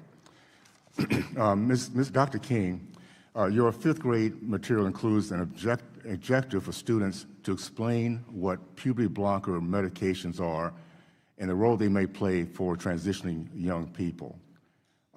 Fifth grade seems pretty young. That's 10 years old. What is the age that is not appropriate to be learning about puberty blockers? Whereas I'm not exactly aware of the age in the our sexual education curriculum that you're referring to, but I do want to state that our curriculum is in alignment with Illinois. Okay, so is 10 years old okay for you, your personal opinion, to be teaching these kids about puberty blockers? As a parent, I would want to have you that have conversation. You have a position. You are in a leadership position. That's right. I'm in a leadership. Okay. It's 10 years old. Is that an age too young for you? As a parent, that would be. Okay. I would want to have that conversation. Okay. All right. I'm going to return. I just want to make a point real quickly. Dr. King, only 23% of the CPS fourth graders are proficient in reading, 24% proficient in math. For black students, only 12% are proficient. I want to ask each one of you guys, is 77% failure rate for reading okay? 76% failure rate in math, and 88% of our black students not being able to read. Is that okay, Dr. King? Is that success or failure? That is not acceptable in Chicago. Okay. How about you, Dr. Spence? I would say any child who is not successful in reading in schools would be unacceptable. Okay, I'm asking specific yes or no. Is that acceptable? Is that success or failure? I answered, yeah, no, it's not acceptable Okay, that any Dr. child would come to our school to be is that unable to success or read. failure? That is not acceptable. Okay, so if you are over a school system that is getting these kind of results, are you successful or failing our kids? Dr. King? Yeah, are you success? I don't want a long answer. Are you succeeding or are you failing when you have these kind of results? Chicago Public Schools is successful in identifying targeted supports to students based on the needs that they have. Thank you. Dr. Spence? I'm very pleased with the results that we have in Loudoun County Public Schools and recognize that we have more work to do. Dr. Q? Yes. We work every single day to ensure that our students are meeting our goals. Thank you. This is why we need choice. And I'll say this. My dad was a professor for 40 years. Gentleman's time. My suggestion is that this is not your thing. You need to find something else to do because you're not helping our kids. You're failing your kids. It's obvious to anybody listening right now. So thank you, and it's a full school choice. Thank you. I yield back. Gentleman's time has expired, and I recognize the gentlelady from Connecticut, Ms. Hayes. Thank you. Before I start, I just want to say a few things. I am a member of the Congressional Black Caucus. I am a public school teacher, and all of my children attended public schools. As a career educator, I will also say that no one here is saying that we don't support public choice. Parents should have the right. The problem is, and the issue here, is that that right needs to be afforded to everybody. That opportunity needs to be afforded to everybody. So the school across the street from your house should be as good as the school 30 minutes away. Every school should have the highest educational opportunity for children. I've listened to some of the comments here, and Dr. Sue, I appreciate your answer. You have a responsibility to all students. We've heard over and over about students' identity and their gender preferences, and somehow you should be afraid because legally you will be held accountable. As professional educators, I would expect for you, I can tell you what I did. I used affirming language. I created environments that did not, literally, that were anti-bullying environments and supported those environments. I created collaborative spaces where students could learn because that was my job, to educate students.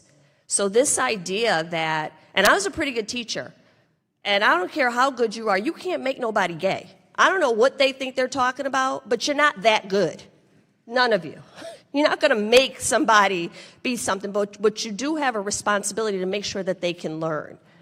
So creating those safe environments is your job.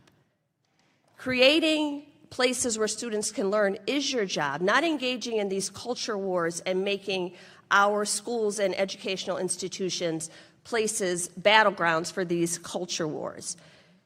You're before us today for the programs that you created in your district, which I'm sure had local input, which I'm sure the parents supported and wanted, and you're being asked to defend those positions, which I'm sure were rooted in evidence, grounded in the law, and reflective of the values of your community.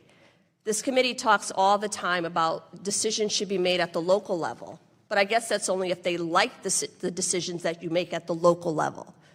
Because I'm sure the programs that you have in San Francisco were not done without the input of your local community. This committee is spending time hauling you before Congress to answer for your diversity programs, while we've had 0 hearings, not one, in this Congress or the last, on school shootings that are killing children in our classrooms.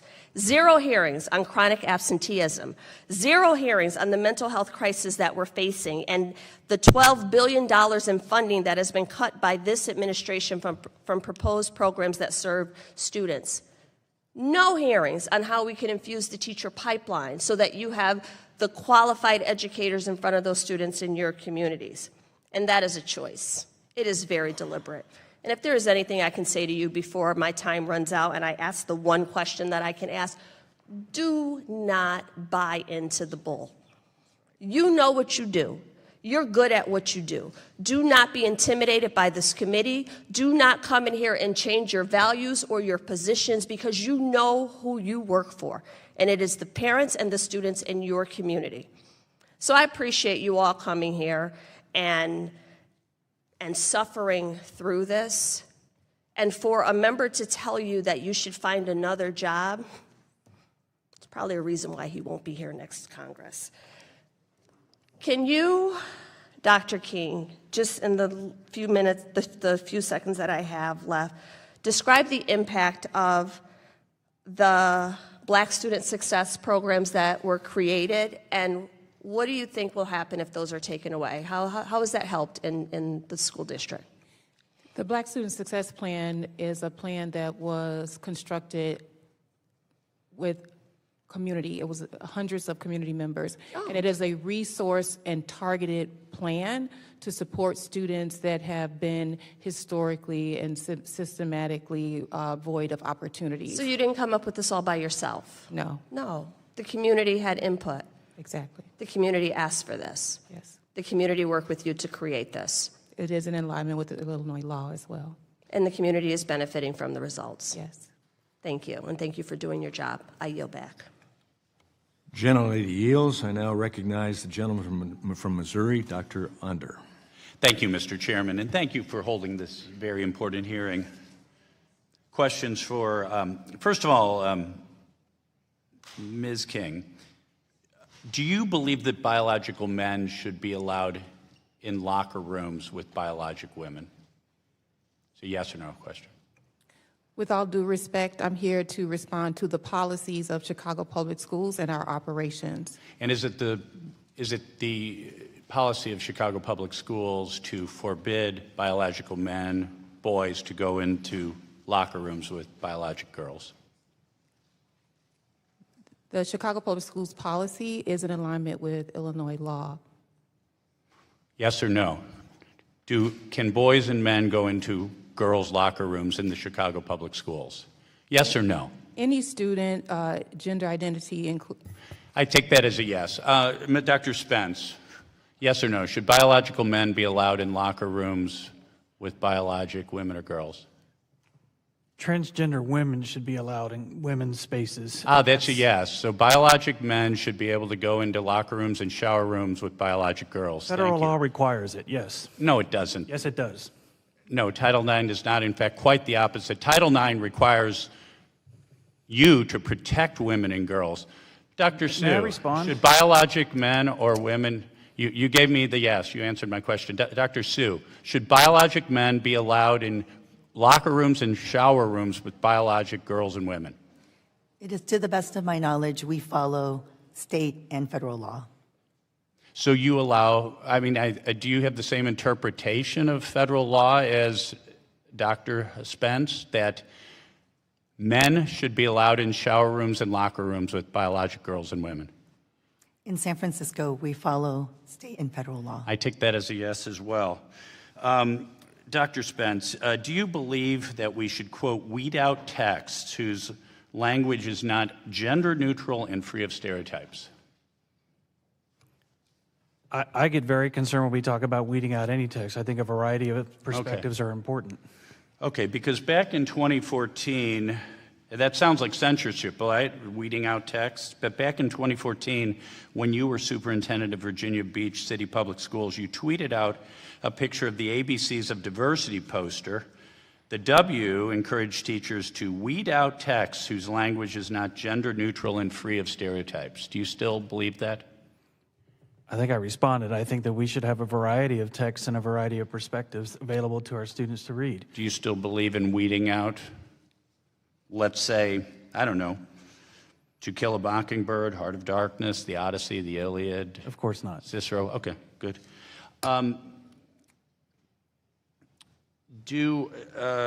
Ms. Sue, the nonprofit Teachers for Social Justice recently rented out a space in San Francisco's McConnell High School to hold ethnic studies. Actually, I take that back. Ms. Sue, I have a different question for you. In Mirabella v. Taylor, the U.S. Supreme Court blocked California policy prohibiting schools from notifying parents about students' gender change without the child's consent. What policy changes has the San Francisco United School District made to respect parents' rights as enunciated in Mirabella v. Taylor? V. Bonta. Mirabella v. Bonta. Yes.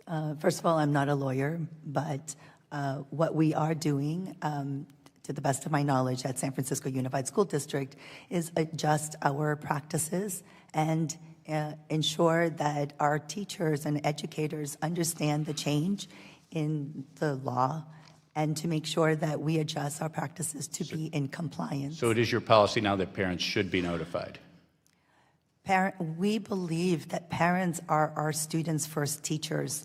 We strive to create really strong lines of communication with families. Thank you. Likewise, Ms. King, in CPS's gender support plan, it's very clear that gender transition will be hidden from parents. What changes is Chicago Public Schools making to align with parents' rights as enunciated by the Supreme Court in Mirabella v. Bonta? We value parents as a vital part of our educational community, and we do not hide information from parents. And it is our hope that when a student is transitioning, that the parent, the families, the student, the families, and the school would all be in communication. Do you notify the parents? We communicate with parents in compliance with the Illinois state law. What about with the U.S. Supreme Court and the Constitution of the United States? Mr. Chairman, I have a unanimous consent request. What's the request? The request is to submit a document, Chicago Public Schools Gender Support Plan for Transgender and Gender Nonconforming Students, which, at least at the time it was promulgated, would hide the gender status of children from Without objection, it will be received. Gentleman's time has expired. I now recognize Representative Lee from Pennsylvania for her 5 minutes of questioning. Thank you, Mr. Chairman. Since other members of Congress aren't allowed to waive onto this hearing, even when their superintendent is being subpoenaed, I would start by asking unanimous consent to enter a letter into the record from the Chicago delegation expressing their concern about weaponizing oversight and federal education funding to target diverse student bodies and attack the school districts and educators seeking to effectively meet their needs. Without objection, it'll be submitted and it's received. I often wonder if you all will ever get tired of just bad faith, divisive hearings. The answer is no, because it butters your bread. And as long as your donors continue to contribute, you will continue to tear families and children apart. Targeting children is particularly ridiculous. But as we know, this hearing is trying to legitimize a dangerous idea of what equitable and inclusive education looks like. Conservatives want us to see the definition of equity so they can weaponize it against policies that simply give kids a fair shot. Our country established equity policies like IDEA to give children with disabilities an equal education, and policies like Title IX to end unequal treatment based on sex, and forced court rulings on desegregation so that black kids could attend the same schools and have the same quality of education as white kids. I feel like I have to say this a lot in this committee, but equity policies are necessary to reverse harm caused by systemic discrimination. Discrimination that was enacted by policies passed in this room. So-called parents' rights groups want you to believe so badly that expanding access for marginalized children comes at the expense of children who already have all of their needs met.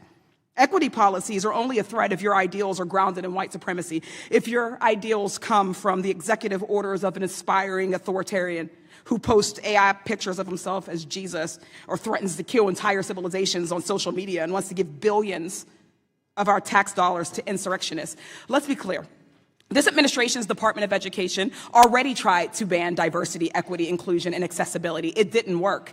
They lost the case. So now Republicans are forcing school superintendents before this committee to scare them into compliance. Compliance with discriminatory policies in a chilled educational environment that caters to the demands of a vocal minority. Hearings like this are trying to make an example of districts that want all kids, irrespective, not because of their race, gender, socioeconomic status, disability status, language, immigration status.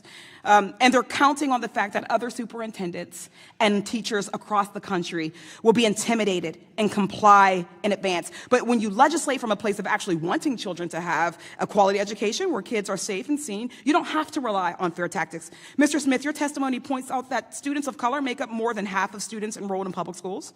1 in 4 high school students identify as LGBTQI+. 1 in 10 students are English learners. 15% of students receive special education services. Diversity is just a factual description of students our schools serve, you said. Are conservative parents' rights movements a reaction to the simple fact of the increasing diversity in public schools?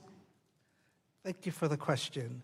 You know, I can't obviously speak for the motivations of any other person, but what I can say is that we have made tremendous progress as a country to make sure that the doors of opportunity are open to every person, regardless of their race, regardless of their sex, regardless of their gender identity. And the reality is that that's something that we should embrace. That's something that we should celebrate. It's something that makes our democracy stronger. And anyone who doesn't see that, I think, undermines public education and undermines our democracy. Your testimony also states that our public education system provides young people the critical foundation needed to be full participants in our multiracial democracy and competitive in the global economy. What happens when that critical foundation is undermined by discriminatory policies and other politicized attacks that drain school budgets? Thank you for the question. You know, there is ample research that shows that there are real and substantial consequences where students are exposed to exclusionary policies, that academic performance goes down, that dropout rates go up, that engagement goes down. And I will note that the research shows that that doesn't just apply to students of color or LGBTQ students. It applies to all students. All students benefit when each student is included and affirmed. Thank you. I agree with the research. Equity and inclusion policies are fundamental to protecting students' right to a quality education an administration that relies on fear-mongering and that dismantles the very federal agency responsible for educational equity threatens protections for those least able to defend themselves. And let's be clear, reserving a quality education for those who only to those who already have every advantage isn't just a byproduct of authoritarianism, it's a prerequisite for it. But we will fight back because our kids deserve better than this, and we can and we will give them better than this. I believe that some among us are here for all children because we recognize how important it is for our democracy, for our government, and for our future. I thank you all so much for your time, and I yield back. The gentlelady yields, and I recognize the gentleman from North Carolina, Mr. Harris. Thank you, Mr. Chairman, and I thank all of you who are serving on the panel today. Dr. Spence, as I'm sure you know, in May of 2021, a boy entered a women's bathroom at Stonebridge High School and sexually assaulted a 15-year-old girl. The chairman in his opening statement alluded to this. The boy was wearing a skirt, according to the survivor's family, a claim that was never contested by the boy's family. And you might think that the school immediately would have called law enforcement and had the boy arrested. But again, that's not what happened. Police were called for one person, and that was Scott Smith, the survivor's father, who went to the school's main office and was irate that the district wasn't initially involving law enforcement over his daughter's assault. So I would first ask you, Mr. Spence, on behalf of the Loudoun County Public School, would you like to apologize to Mr. Smith this morning? Anytime a child is assaulted, it's a horrific thing, and that was predating my tenure, but what I would say is, of course, we would involve law enforcement. Of course, we would enforce our policies. Our policies and law do not contemplate that something like this should or could happen to our students, and if it does, we have to react immediately and appropriately, and we would. I recognize you weren't superintendent in 2021, but can you maybe tell us what policy changes have you or the Loudoun County Public Schools put in place to prevent tragedies like this from happening again? I think it is a matter in Loudoun County Public Schools of ensuring that the policies that we have are followed, that the law is followed. I know that we have restructured our Title IX office since that time. Other than that, it is a matter of ensuring that we enforce our policies and we follow the law, and that we engage directly with our parents and our law enforcement partners when incidents like these come up, and we provide support to our families and to our students that need it. Well, as appalling as the incident was at Stonebridge High School, I think all of America is recognizing that incidents like this are happening across the country. And it's personal to me because we're seeing the same concerns in my own congressional district. Parents in Cabarrus County raise serious concerns about biological males entering girls' bathrooms and locker rooms in 2 local high schools. And the reports that my office received were deeply disturbing. And I didn't know anything else to do but to take them directly to the Department of Education. And I will say I'm grateful to Secretary McMahon and the Department of Education taking quick action, and they have opened a Title IX investigation into Cabarrus County schools so we can prevent sexual assault situations from happening and address the concerns of parents and students. While we're on the same avenue, Dr. Spence, back in 2024, it was found through public records requests that you missed a month of that school year for several taxpayer-funded trips. I think it reported you were in Miami, Puerto Rico, San Diego, and Richmond. You went on 4 trips in 3 months. During your trip to Richmond, although it caught my attention, it was reported that Loudoun County Public Schools did not immediately tell parents about a string of student overdoses, some including fentanyl. And according to the Sheriff's Office, 11 Parkview High School students overdosed, became Loudoun County Public Schools' biggest school safety crisis since the 2 sexual assaults back in 2021.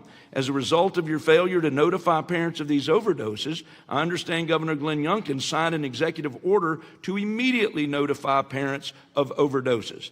Governor Youngkin also had an amendment that would require schools to notify parents within 24 hours of student overdoses. And although the amendment passed unanimously in the state Senate, House Democrats in Virginia blocked the amendment. It seems like it would be common sense to notify families about student overdoses at schools so parents can discuss the incidents with their children. So I want to ask you in the last minute, how soon after the student overdoses were you made aware of the situation? When you say the incident that you referred to back in 2024, so as soon as I became made aware of that, I put a team together in the school, and we communicated to parents within that same 3 days after I understood exactly what had occurred. One of the challenges at that time, and thankfully because of some of the work that's been done in the legislature, we now have better clarification on what needs to be reported. Is it's unclear to us when we have an overdose happening. So I'll give you an example of what I mean. If a student is transported medically out of our building, let's say that they have passed out and they're transported medically out of our building, when they get to the hospital, we no longer have access to their medical records. They don't tell us what happened to the child. We just know that they passed out in our building. And then we were being told by law enforcement after the fact that they suspected overdoses. And as soon as the sheriff called me and communicated about that, I began working with our school and with our communication team to make sure that we were notifying our parents. So much of what was reported was either distorted or factually inaccurate, including the number of overdoses that were happening in our schools versus those happening in our communities. I agreed with the legislation that went through the General Assembly. The only thing that I asked for, and that I think some Democrats maybe were asking for during that time, if I could just finish this one thought. Finish it quickly. Thank you, was that this is a community issue, and I felt if we were going to be notifying parents of overdoses in our schools, that those who are responsible for tracking overdoses in our community should also be notifying our communities that that was happening. Gentleman's time has expired. I now recognize the gentlelady from Arizona, Ms. Grijalva, for her 5 minutes. Thank you, Mr. Chairman. I want to thank all of the witnesses for being here. I served on a school board for 20 years, and I know how difficult it is to be a superintendent. And so I know that you, in your own communities, have a school board that helps you informing what the policies are going to be. You have state laws that govern that as well. And in the time that I have been here and I've been watching online, I've seen your jobs are so difficult and challenging and rewarding all at the same time.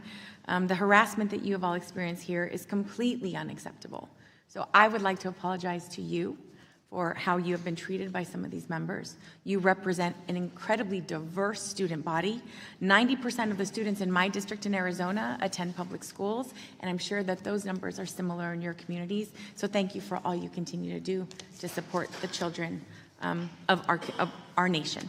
So in Arizona's 7th Congressional District, families care deeply about children's success. When I speak to parents in Tucson, Yuma, Douglas, Nogales, and rural communities, they're not asking for book bans for our classrooms or to become ideological battlegrounds. They want safe schools, fully funded classrooms, and resources teachers need to help every student succeed. Unfortunately, this Congress has seen efforts to manufacture political controversy around our schools and undermine programs that protect students' civil rights. Too often, the language of parents' rights is used to divide communities and advance policies that would limit what students can learn, read, or discuss. These debates have real consequences. Last year, Tucson Unified School District faced the prospect of losing $6 million in federal funding. Mr. Chairman, I ask unanimous consent to enter into the record an article titled Tucson Unified School District Facing $6 million in Federal Fund Losses. Excuse me. Run that by me again.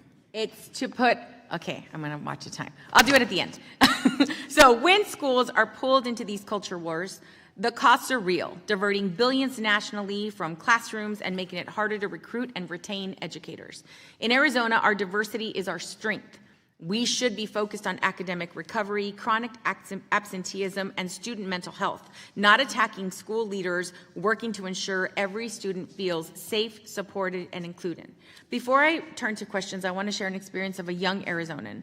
A non-binary student from Arizona described spending high school trying to avoid attention while using the locker room, arriving early, leaving late, and trying not to be noticed. After a parent publicly criticized the school's effort to accommodate transgender students, the student felt humiliated and ultimately stopped participating in school sports. Whatever one's views on these policies, no student should feel so unwelcome that they give up opportunities to learn, compete, and belong. That brings me to my first question. Mr. Smith, the committee majority has spent most of this Congress promoting culture war bills such as H.R. 2616, Stop Indoctrination and Protect Kids Act, H.R. 7661, Stop Sexualization of Kids Act, and H.R. 8705, the Charlie Act. These bills are the majority's way of forcing conservative ideology into our public schools. The Republican don't list includes don't say trans, don't read diverse books, and don't acknowledge racism, and the list goes on. If these bills were to become law, what are some of the legal consequences you foresee for schools and districts? Thank you for the question. Before I answer the question, I just wanted to flag that there's a recent study that shows that $3.2 billion have gone into responding to exclusionary policies. That's $3.2 billion that haven't gone to our students and to our schools to support them. But to answer your question, the reality is that policies that divide our students, that don't affirm them, that don't recognize them, lead to hostile learning environments, and those violate both Title VI of the Civil Rights Act and Title IX of the Education Amendments. So having inclusive policies are not just good policy, they're required by law. Thank you. Much of our public conversation about diversity initiatives in education assumes that rural communities are largely homogeneous, yet the data tells a very different story. People of color now make up 24% of rural America, and rural communities have seen growth in Black, Hispanic, immigrant, LGBTQ+, and disability populations. At the same time, research shows that teacher diversity has a profound impact on student outcomes. For example, disadvantaged Black male students who had a Black teacher in elementary school were significantly less likely to drop out or more likely to aspire to college. As some diversity-focused programs face legal and political challenges, like the ones you mentioned, how can we ensure that increasingly diverse rural student populations have access to inclusive learning environments, equal educational opportunity, and educators who can effectively serve and represent their communities? Anyone can answer. I would just flag that our civil rights laws don't depend on your geography, that no matter where you live, no matter the makeup of your community, everyone is entitled, and the law requires a safe and secure learning environment. Thank you. Did the gentlelady want to submit Yes, something for the thank record? you, Mr. Chairman. I ask unanimous consent to enter into the record an article titled Tucson Unified School District Facing a $6 million in Federal Fund Losses. Without objection and hearing none, it will be submitted. Thank you, and I yield back. Gentlelady yields. I now recognize the gentleman from Indiana, Mr. Messmer. Thank you, Mr. Chairman. Dr. King, in May, you approved an agreement for teachers and students to attend a so-called Day of Civic Action. The Chicago Teachers Union said the day was off was necessary because, as was stated in their May Day resolution, public education is facing unprecedented national assault driven by MAGA Republicans. Your district even promised to provide buses and sack lunches to up to 100 schools. Dr. King, are you committed to making the decisions like this fairly, without political bias, and regardless of which party or politician that is being protested? Thank you for the opportunity to clarify the May 1st. That was a full day of instructional activity, and our students did engage in civic activities, whether in the school or across the district, and that is part of CPS's goals to engage students civically. We do have a Department of Civic Engagement. Okay, well, would you approve a similar request for teachers and students to attend March for Life and protest the evils of abortion? This was not a politically slanted event. The day of instruction. So curriculum was expansive, and there were options. The curriculum was decided at the school level, and so were the field trips as well. Okay. The academic results produced by Chicago Public Schools are among the lowest in urban areas across the country. In 2024, 31% of fourth graders nationwide were at or above NAEP proficiency in literacy, compared to only 23% of the CPS fourth graders. Similarly, 40% of the public school fourth graders were at or above proficiency in math, while Chicago scored a measly 24%. Giving academic results produced by CPS schools, increasing education options for families in Chicago is obviously urgent. Would you approve a request for students to support school choice and want to voice their desire via what you would call a protest in favor of more school options and greater educational freedom? CPS values school choice and parents' ability to choose the type of schools they would like for their child to attend. We have options, public schools, we have district-led schools, charter schools, we have magnet schools for our parents to choose from, as well as selective enrollment schools. So we do support school choice. Very good. Dr. King, after the 2025 Supreme Court case of Mahmoud versus Taylor, has CPS changed its policy to allow parents to opt out of LGBTQ+ curriculum for religious reasons? CPS is in compliance with the Illinois state law as far as the opt-out of sexual education curriculum. But are you following the Supreme Court decision? We follow all local, state, and binding federal laws. Okay, well, I'll take that as a non-answer. Dr. Spence, do you allow parents to opt out for religious reasons for LGBTQ policy within your school district? Yes, we do. Thank you. Dr. Sue? To the best of my knowledge, we do. Okay, I don't think the websites for Dr. King or Dr. Sue reflect that to this point, so you might want to update your school's websites. Parents have every right to make decisions or at least express their views on what type of education their children are receiving in school. However, schools in your district, Dr. Spencer, teachers are receiving school board terrorist training on how to handle parents expressing their views, and even go so far as to call parents agitators and disruptors. Dr. Spence, do you believe that the parents have the right to express their views and have a seat at the table when deciding what their children are learning in your classrooms? Of course I do, and if I could clarify, their teachers never received any such training, and I think what you're referring to is some reporting that our school board may have engaged in some training, which was also inaccurate. There was no training on parents as terrorists.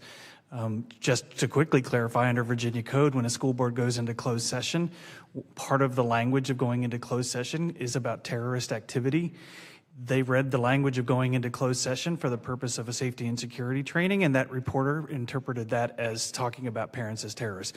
Absolutely untrue and false. Our parents are not terrorists. We work alongside our parents every day, and of course I support the right for our parents to talk with us about their concerns. Thank you. What steps are you taking to ensure that parents are allowed to speak on their beliefs without being labeled agitators? I mean, frankly, we don't have to take steps. Our current policies and practices make sure that that happens. We welcome public comment. Our school board receives more public comment, frankly, than any school board I've ever participated in my 15 years as a superintendent, and they welcome it, and they value it, and they take that into account in their decision making. Thank you. I yield back. Gentleman yields. I now recognize the gentleman from Connecticut, Mr. Courtney. Great. Thank you, Mr. Chairman. Thank you to all the witnesses for being here today. I'd like to discuss for a moment a real education issue, which is that this morning the National Assessment for Educational Progress, which is housed at the Department of Education, released the long-term trend report data that the department points to when pushing for an agenda for Congress and for the executive branch. This is the first NAEP long-term trend report released since the Trump administration began making cuts to the Department of Education in 2025. Those included laying off more than half the workers at the Institute of Education Sciences and also canceled about a dozen national and state assessments of student progress through 2032. And I think, again, the irony we just saw a moment ago where, again, one of my colleagues from the Republican side cited the NAEP report in terms of laying the basis for a question. But we are now living in a moment where the administration is dismantling the infrastructure of the Department of Education, and the NAEP program is included in that demolition that's happening right now. So again, I just sort of ask quick yes or no. I mean, do you think that the NAEP scores, which are sort of like headlights for our country in terms of just sort of seeing how student proficiency is progressing, is a valuable tool in terms of your job and your mission?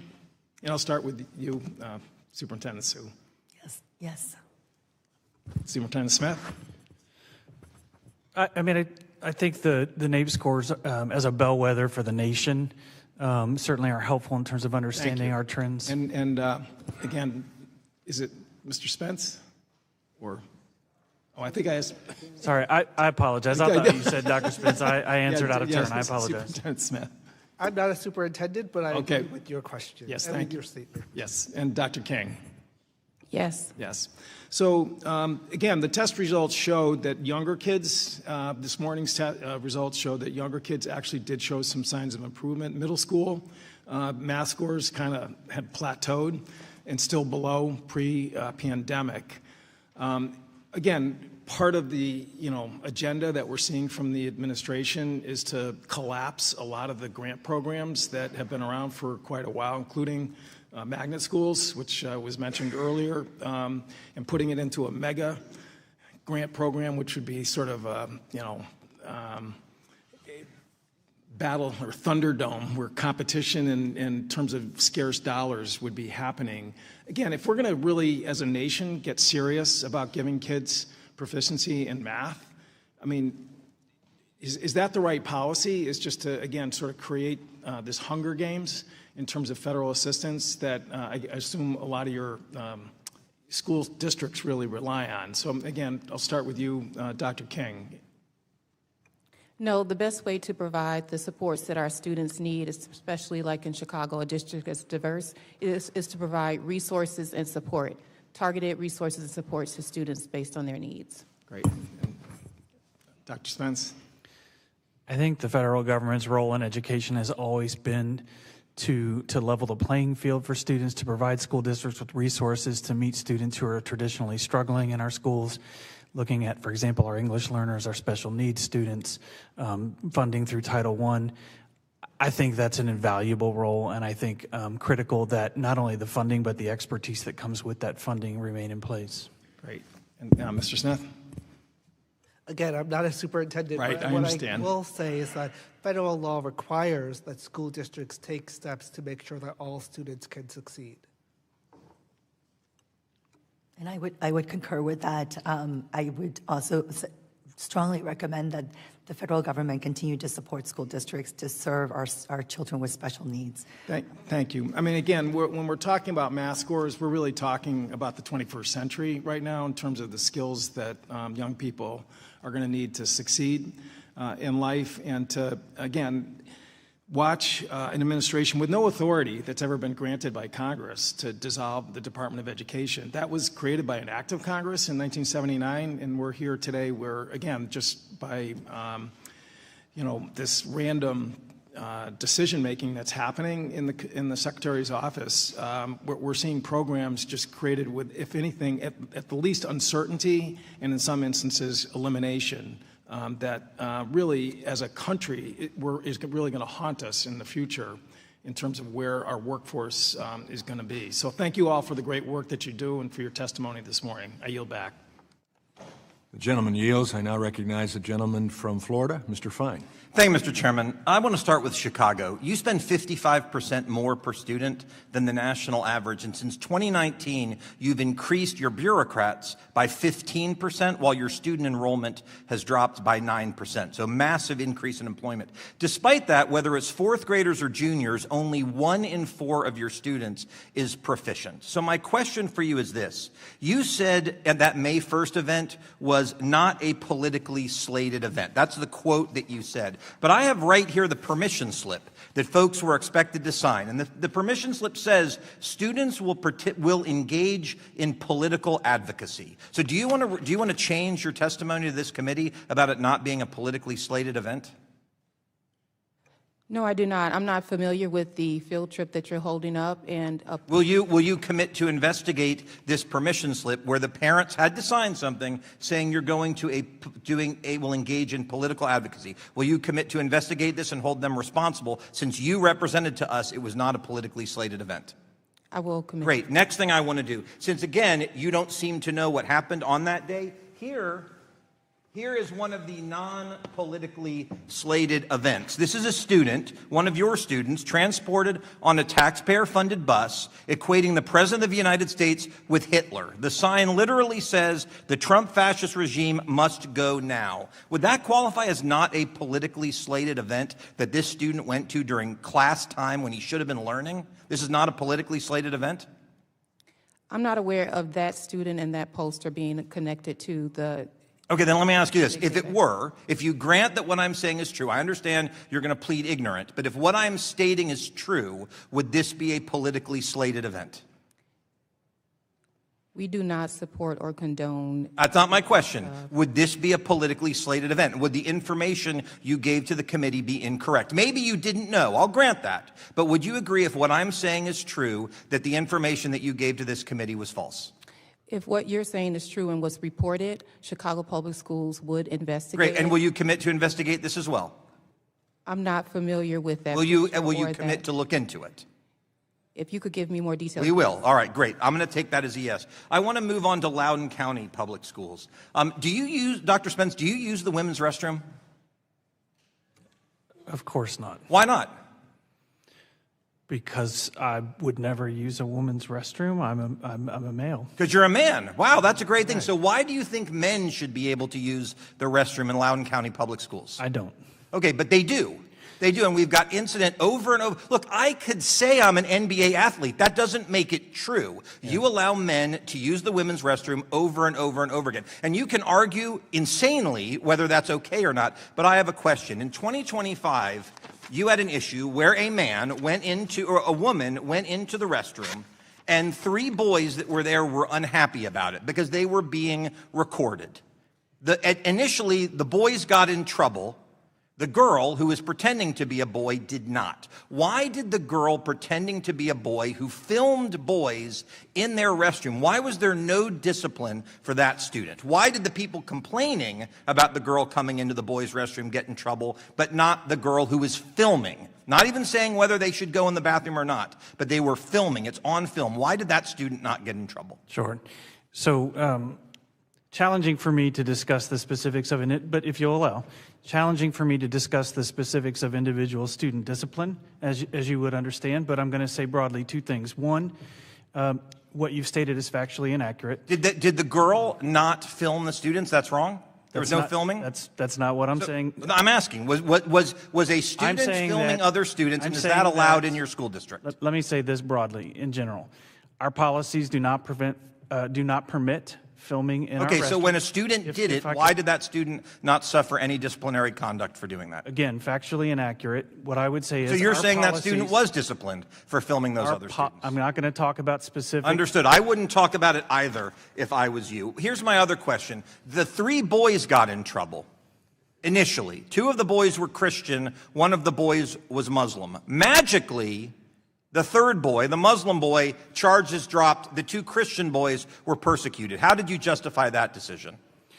So I'd like to ask if I'm going to be No, you don't get to ask. I have 16 seconds left. I think the testimony that we've heard here from all of you is a disgrace. And what I take away from this hearing is, thank God I live in Florida, where thanks to me and the Florida legislature, our parents and our students don't have to put up with the garbage that they do in your school districts. Thank you, Mr. Chairman, and I yield back. Gentleman yields. I now recognize the gentleman from California, Mr. DeSaulnier.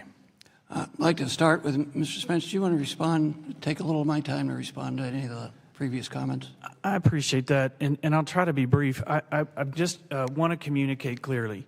We have very clear policies that would prevent filming students in our bathrooms. We have very clear policies that prevent things like bullying students, very clear policies that prevent assaults, very clear policies around discipline. What I would say is that when students violate those policies, discipline is applied appropriately. What I would also say is the opposite. We would not discipline students absent a violation of those policies. Thank you. Mr. Chair, I ask unanimous consent to enter into the record a letter from the San Francisco Parents Coalition in support of Superintendent Sue. Without objection and hearing none, it'll be submitted. Thank you, Mr. Chair, and I want to read a quote from that letter. Dr. Sue has earned the trust of San Francisco schools' families through her steady leadership, transparency, and unwavering focus on children. She has shown up for our community through difficult circumstances, made hard decisions with integrity, and built genuine partnerships with parents across the city. We are proud to stand behind her. Dr. Sue, I know you're having trouble and having just got over laryngitis, but I want to just give you a moment. Family engagement centers are something that I've been very active in, along with my colleague on the other side, Representative Thompson. I think it's about $150 million a year. We know students do better when their parents are engaged. I have an older brother who's a retired teacher from San Francisco, but for the Archdiocese, who is in a proud same-sex marriage for many years. Family engagement in San Francisco, you do well, but you do it as representative from a very diverse city. Could you respond to that and how positive it is for academic outcomes? Thank you for the opportunity to share the really wonderful work and partnership that we have with our families at SFUSD. We firmly believe that parents are our students' first teacher, and because of that, we try to build a very strong line of communication with our families. We partner very closely with families from the start of the school year, in which we share with families all the different programs and services that we have in the school district, as well as all the partner programs that we have that students and families have access to. We actually have something very similar in San Francisco called the Family Resource Center, in which families can come as early as birth to learn about just different ways that they can support their children. And so we firmly believe that families and partnership with families is very important for students' long-term academic success. I appreciate that. Mr. Smith, 20%, CDC 2024 report said that about 20% of American students are prone to suicidal ideation. It's higher for African Americans, Hispanics, and LGBTQ, but we're not providing enough support for those communities. Could you respond to that? We know that if we gave the counseling, we could improve these outcomes so young people could develop fully, but also address a real serious issue as opposed to what we're doing today. Thank you for the question. I had previously mentioned that $3.2 billion have gone into having to deal with exclusionary policies. So that means that $3.2 billion hasn't gone into providing mental health support, hasn't gone into making sure that students have what they need to succeed, hasn't gone into making sure that our classrooms are safe and supporting environments for all students. So let me ask the superintendents just briefly.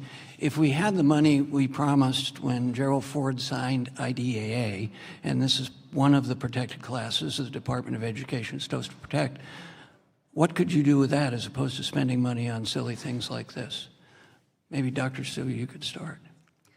We would be able to fully fund and support all of our obligations for special ed services, as well as wraparound mental health and well-being supports for all of our students. And now, right now, our percentage is about 10%. We're supposed to pay 40%. Is that correct? That's correct. Dr. King? I would agree. We would be able to support all of our students, especially our students with receive special education services, our students that are in need of second language services as well, and for any other group of students that we identify based on NAEP data as well to provide targeted support. Thank you, Mr. Chair. I would suggest if we all spent more time on those issues rather than this silliness, we'd do a lot of good work for American students. I yield back. I thank the gentleman. I recognize the gentleman from Wisconsin, Mr. Grothman. Thank you. First of all, I think I got to correct some things if just people are listening to this hearing. At least in Wisconsin, the city which has the highest number of students of color, whatever, is the city of Milwaukee. And in Milwaukee, they are one of the highest spending districts in the state. My guess would be, and you can correct me if I'm wrong, that on a per pupil basis, I bet Chicago is significantly higher spending than the average school district in Illinois. Is that true? I talked to other congressmen about this, and it's not unusual that some of the biggest spending districts are the big urban districts. I can't say with certainty that that's true, but it sounds accurate. Right. I think like Mr. Fine said, and we have that information here, they're spending more than $10,000. I guess the reason I bring it up is some of the congressmen in the past imply that somehow maybe test scores are not being that good. It's because society isn't putting enough resources into these districts. And I'd like to point out, we put a lot of resources in the big districts. Now, one can argue what they're doing with their money. I have my own personal opinions how the Milwaukee Public School Board manages to get no value out of what they do. But I do want to point out that I think Milwaukee and Chicago spend significantly more than average, and society cannot be blamed for the problems that are out there. The next thing I want to touch upon, and I guess this is a guess for you, Dr. King, again, the Chicago Public Schools sexual health policy requires schools serving 5th grade and up must make condoms available to 12-year-olds. I also know of other public school districts in which they talk about putting or having women take contraceptives as being a good, responsible thing to do. I would assume there are people in the Chicago public school system who would be a little bit appalled if they found out that their 5th grade girl was taking contraceptives or that their 5th grader was using a condom. I think they would probably be opposed by almost anybody with a religious bent. Do you think it's appropriate to send the message to young people in the Chicago schools that sexual activity among 12-year-olds or 13-year-olds is appropriate, or do you think it would be opposed by, my guess is, a clear majority of the parents of the children in Chicago public schools? I stated earlier, as a parent, I would definitely want to have that conversation with my child, and I know that the sexual education curriculum is available for, or the resources you're referring to, grades 5 through 12, and those resources are very much like any other targeted resource. They're there for those students that may need them, and that is in compliance with the Illinois state law. I'm sure it's in compliance with the Illinois state law.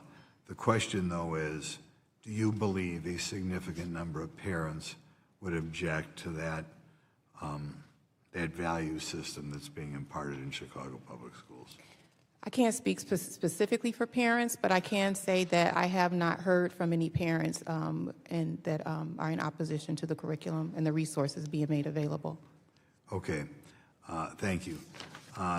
Next question we have is for Dr. Sue.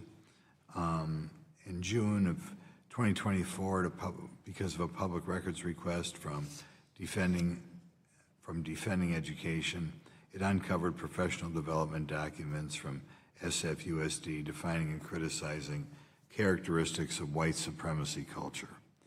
I have never heard of white supremacy culture. I don't know anybody who believes that, but the fact that you have it out there in the San Francisco schools implies you think there's such a thing as white supremacy culture.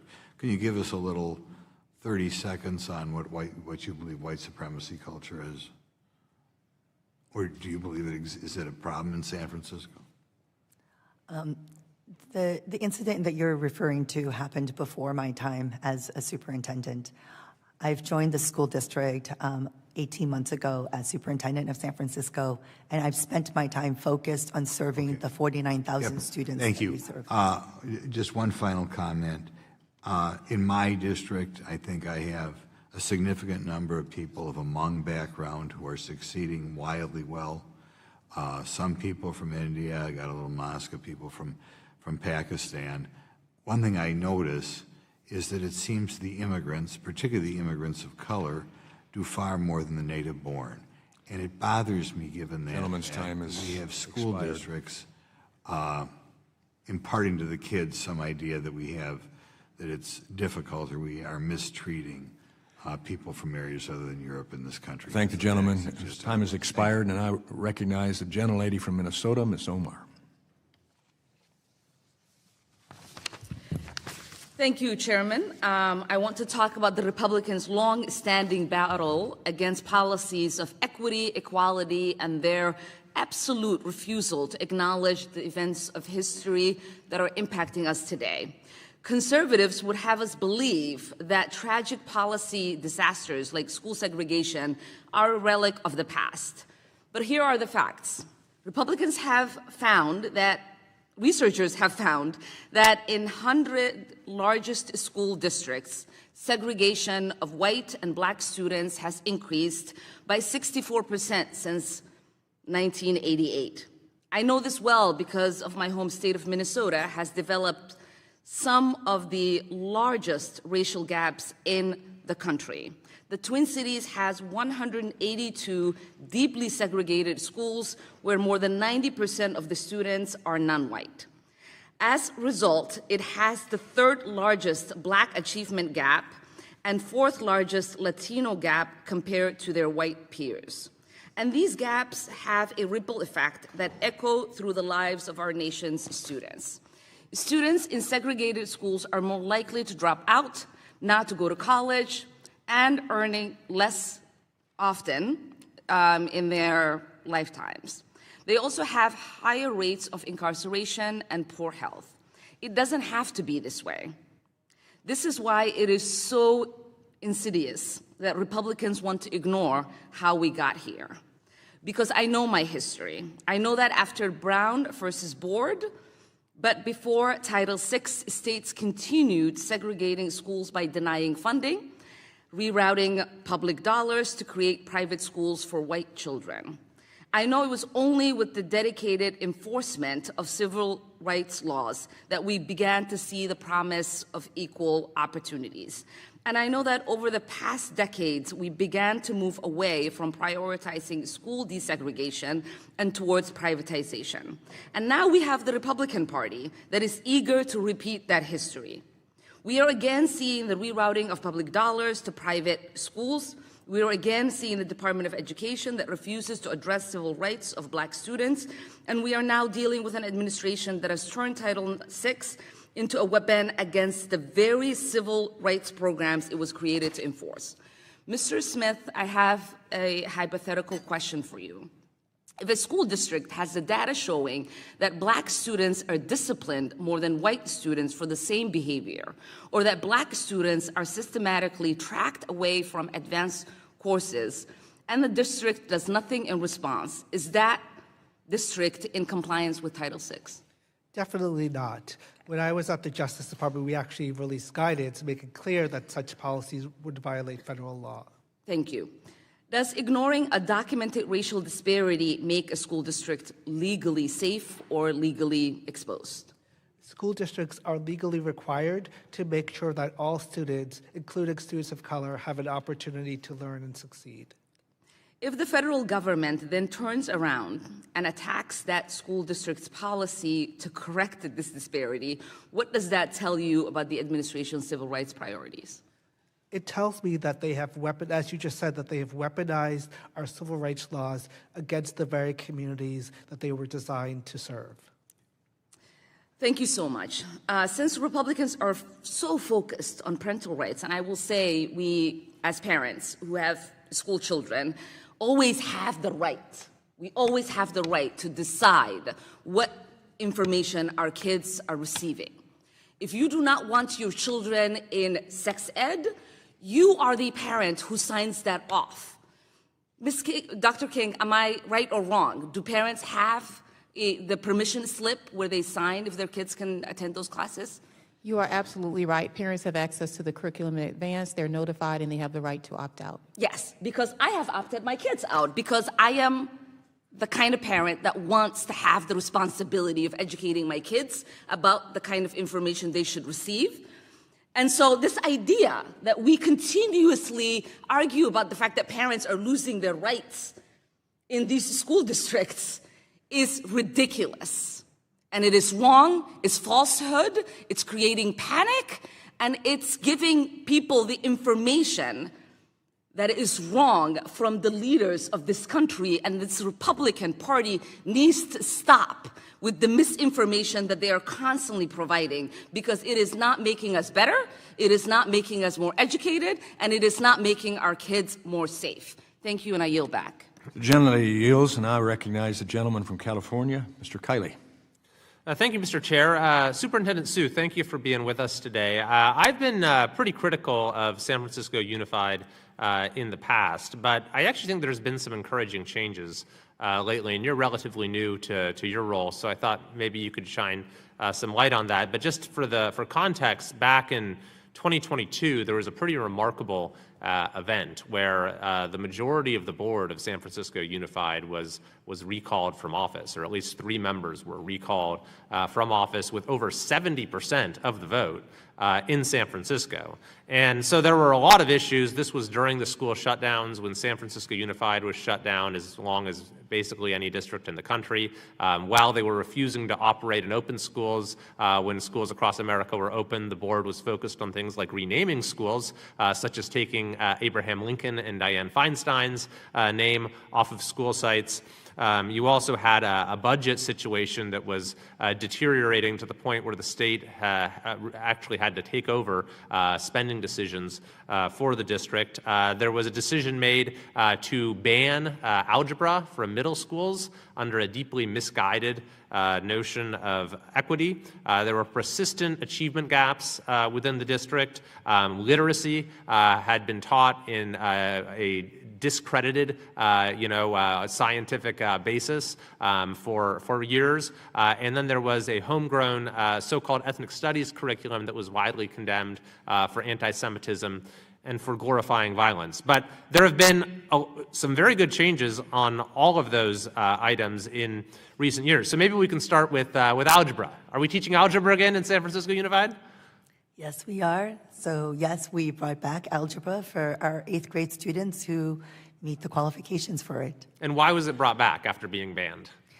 Well, I spent, so I just became superintendent for the last 18 months, and I've spent a lot of time talking to our educators, to our young people, and to families. And parents overwhelmingly wanted to have algebra come back, wanted to make sure that our school district was delivering academically rigorous classes and programs for our students to set them up for success. And that is what we did. So last year, we went through a multi-year evaluation process to identify the best way for us to bring algebra back, and this is what we did with our board. And you listened to the parents. I listened to the parents. That's great. And this ethnic studies program that many objected to, it's not being taught anymore? That's also correct. Again, when I came on, when I came in as superintendent 18 months ago, I also listened to families, listened to parents and our educators, and we moved quickly. I moved quickly to remove the previous ethnic studies curriculum, and again went through a rigorous evaluation process and identified a new curriculum, and that is the curriculum that we are currently using.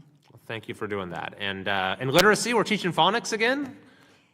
Yes, we also have modernized and brought in state standard, state-aligned curriculum for language arts and math and history and social science.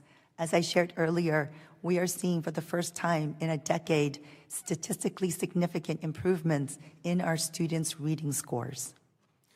That's great to hear. And the budget's in better shape, too. That's also correct. We have now moved from a negative certification from the state of California to now into a self-certified positive state, meaning that we actually have the resources to pay for our funds for this year and 2 additional years. We have a balanced budget for 3 years. That means that there's more stability for our families, more stability for our students, and definitely more stability for our educators. Well, it sounds like things are on the right track. And how about Abraham Lincoln? Does he still get to have a school named after him? We have a fantastic high school called Abraham Lincoln High School, in which I actually had the pleasure of graduating several hundred students from that school this past week. Well, congratulations to all the graduates. I love San Francisco. I think the city's had a lot of problems. The district had a lot of problems, but I think on both counts, we've seen big improvements in recent years, and so I think that's something to celebrate. There's still probably plenty that I disagree with, but I think these are really good, important steps. So thank you for your leadership, and I hope that it can set an example for perhaps some other districts across California and the country. I yield back. I thank the gentleman. I recognize the gentlelady from Illinois, Ms. Miller, for her 5 minutes of questioning. Thank you, Mr. Chairman. As the only representative from Illinois on this committee, I have watched Chicago public schools fail generations of children. while district administrators collect some of the highest salaries in public education.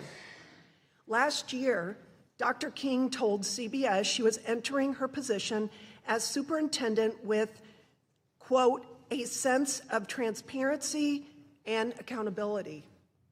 Yet this committee was forced to subpoena her testimony after repeated requests were met with vague and evasive excuses.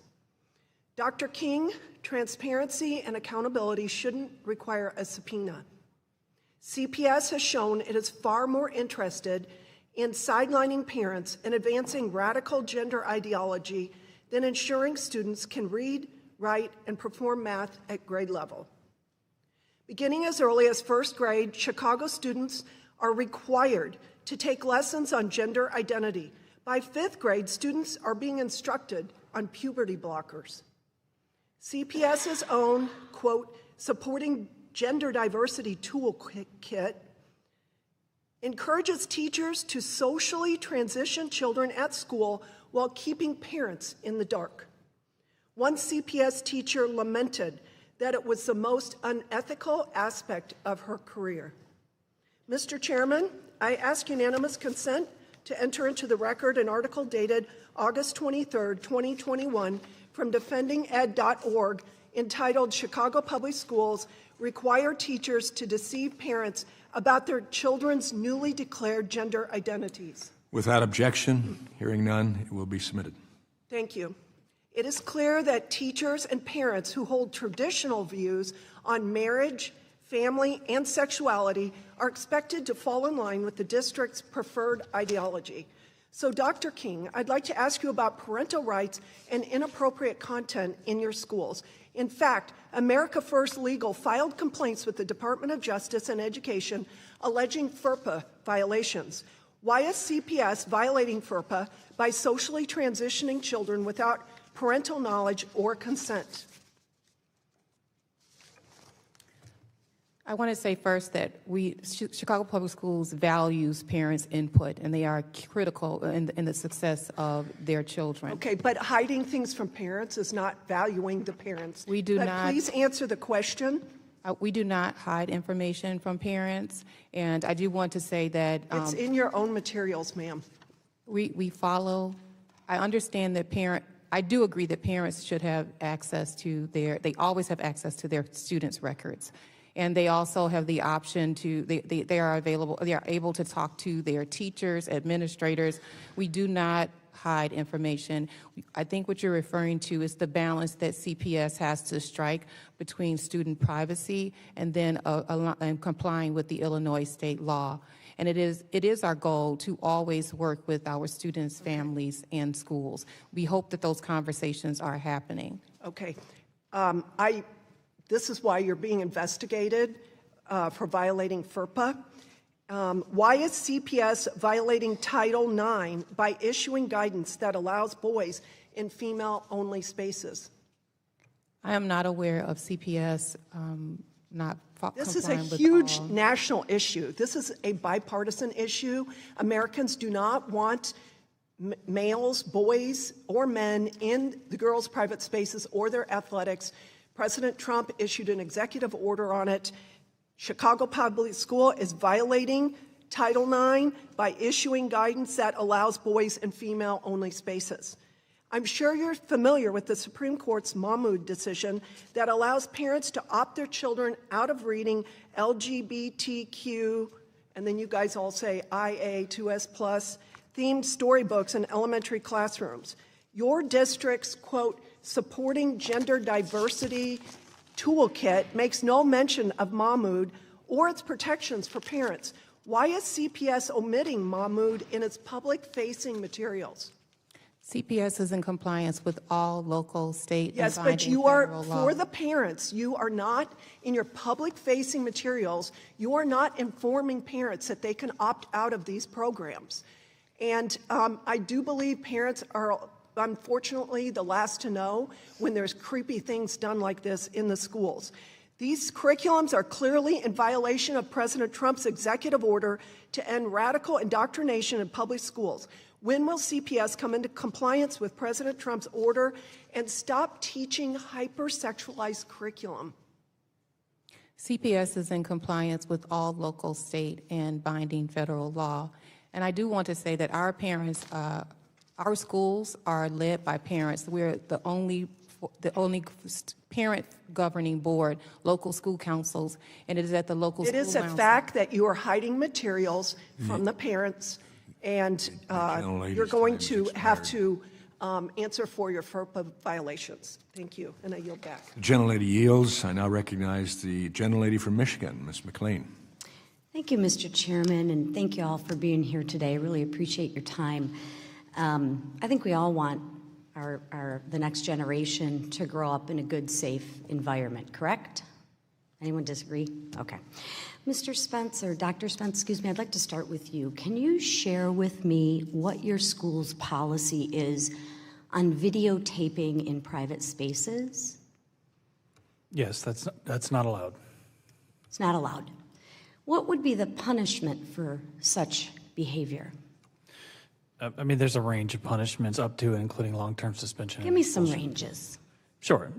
As I said, in-school suspension, long-term suspension, up to and leading expulsion. Just depends on case-by-case basis what's occurred. What's the criteria that you would use to determine the punishment?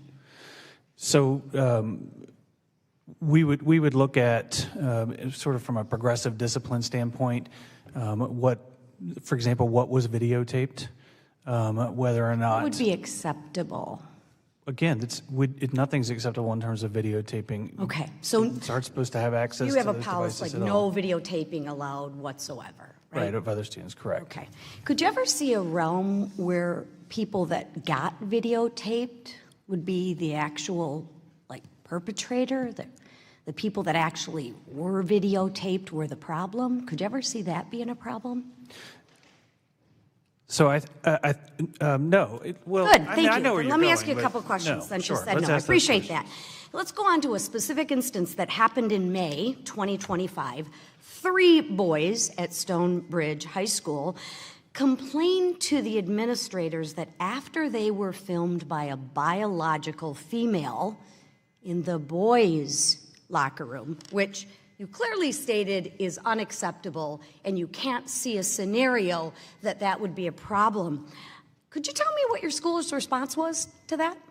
So, and I know this is going to be frustrating to you, but I'm not It's not going to be frustrating to me. gonna- It's going to be frustrating to you. I'm not going to speak on the specifics of Okay, you want to speak some individual hypotheticals? students. If you don't want to willing speak speak in specifics, that's general. cool. No, I'll give you your word. I'm willing to speak I'll in give general. you don't want to speak specifics. I'm willing to speak in general and say. Okay, great. Let's speak in specific. Let's speak in general. That based on our policies, we would never discipline students absent a violation. Cool. Let's of speak in hypotheticals. Disciplinary policy. I'm going to give you your world, right? Since you're afraid to speak in specifics, even though your guidelines I'm not are going to speak specific. about a specific student incident Okay, just out of curiosity, why not? because I'm not at liberty to, Sure you are. to share You're choosing information not to. This about isn't a student this isn't disciplinary a can't, matters. sir. You're a highly educated individual. You know you can speak on specifics. This is a won't, but I'll give you your world. Let's speak in hypotheticals. So hypothetically speaking, there are 3 boys in a locker room. Hypothetically speaking, what usually happens in a locker room? People change in a locker room. They undress. It should be a private space, hypothetically speaking, right, sir? Mr. Spence, you paying attention? I am. Okay, great. So hypothetically speaking, is that correct? Hypothetically speaking, Super, great. I'm just to clarify. Hypothetically speaking, hypothetically students change speaking. in locker rooms and should be able to change. Right, it's in kind of locker a private space, right? Yeah, good. I'm glad we agree. So let me get this. In what universe, hypothetically speaking, would it make sense to you for a biological female, or anyone for that matter, to come in and begin videotaping me, and then the three boys that hypothetically in your world got videotaped got a 10-day suspension, and the perpetrator, you know, the biological female in the boys' bathroom that's supposed to be a safe space, which you say is completely unacceptable to film in safe places. Could you explain in what realm, what universe, hypothetically speaking, that biological female would receive a lesser sentence? The person that does the filming gets, say, hypothetically, a 1-day in-school suspension, hypothetically. But the victims that got filmed got a 10-day suspension, hypothetically. What's your response to that hypothetical question? Our school division would not discipline students absent a violation of our disciplinary policies. Excuse me, what the heck does that mean? Our So school in division what would not realm discipline does that make students sense to you? absent a violation of our So disciplinary what realm policies. does that make sense to you, sir? Our school division That's a great answer would to a not question I didn't discipline ask. students absent a violation of Okay, our disciplinary the policies. victims got a 10-day suspension, hypothetically. The person, the biological female that did the filming got a 1-day suspension, hypothetically. You're telling me that's okay? That's tolerable? That's cool? That's acceptable?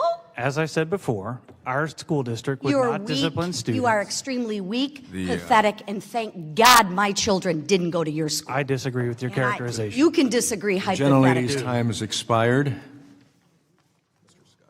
Pathetic. I now recognize the gentleman from Virginia, the ranking member, Mr. Scott. Thank you, Mr. Speaker.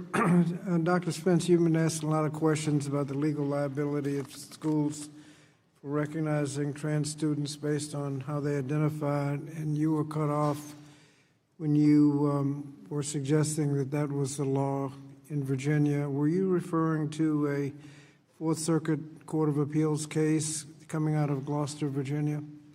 Yes, sir, I was. And what did that case require you to do?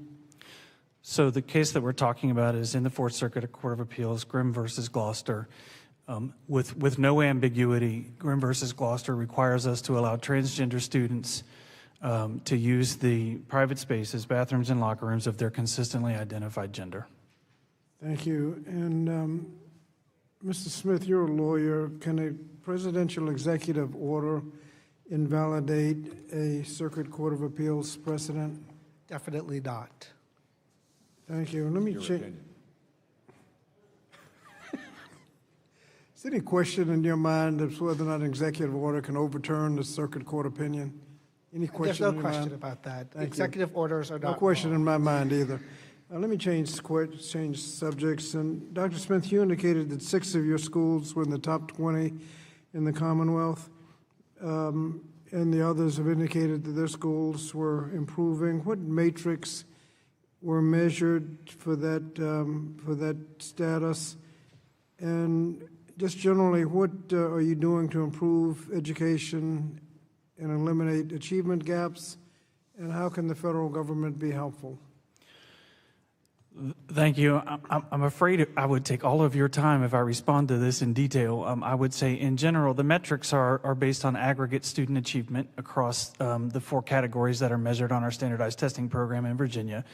What we're doing is paying attention to every single child, trying to understand their strengths, their needs, and put supports and resources in place to ensure that where they have needs, we're meeting those needs.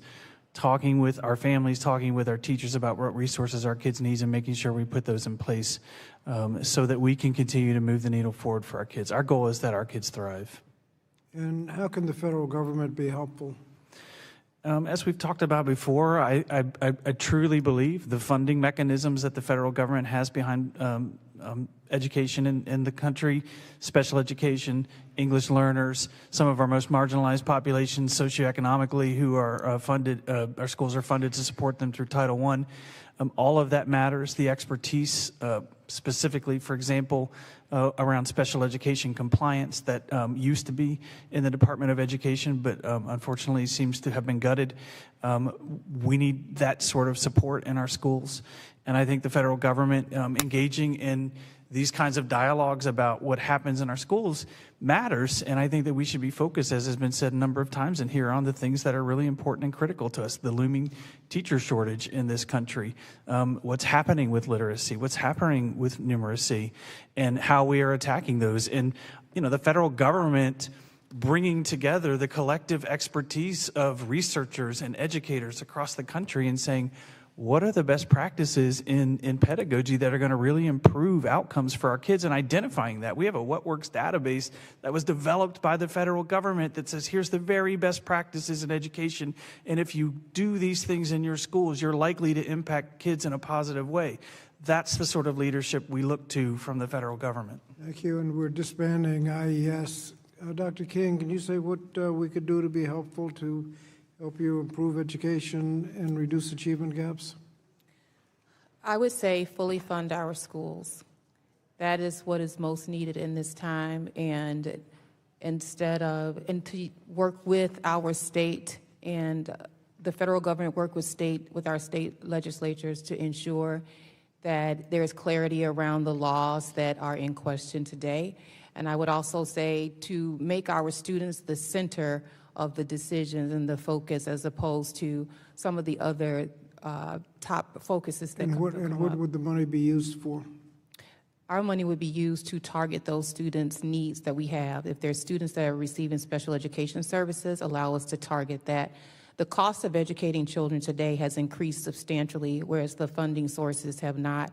So there is an increase in cost, but it is also, there's a correlation between the cost of the resources that are needed to support children. And Dr. Sue, very briefly. I would echo my colleagues. I would just continue to emphasize that funding special education at the 40% commitment rate when IDEA was first initiated would be extremely crucial and helpful and beneficial to local school districts, particularly at SFUSD. We would be able to then provide the much needed wraparound supports that our students would need. We would also love for us to continue to prioritize our low-income students and our English language learners at the school district.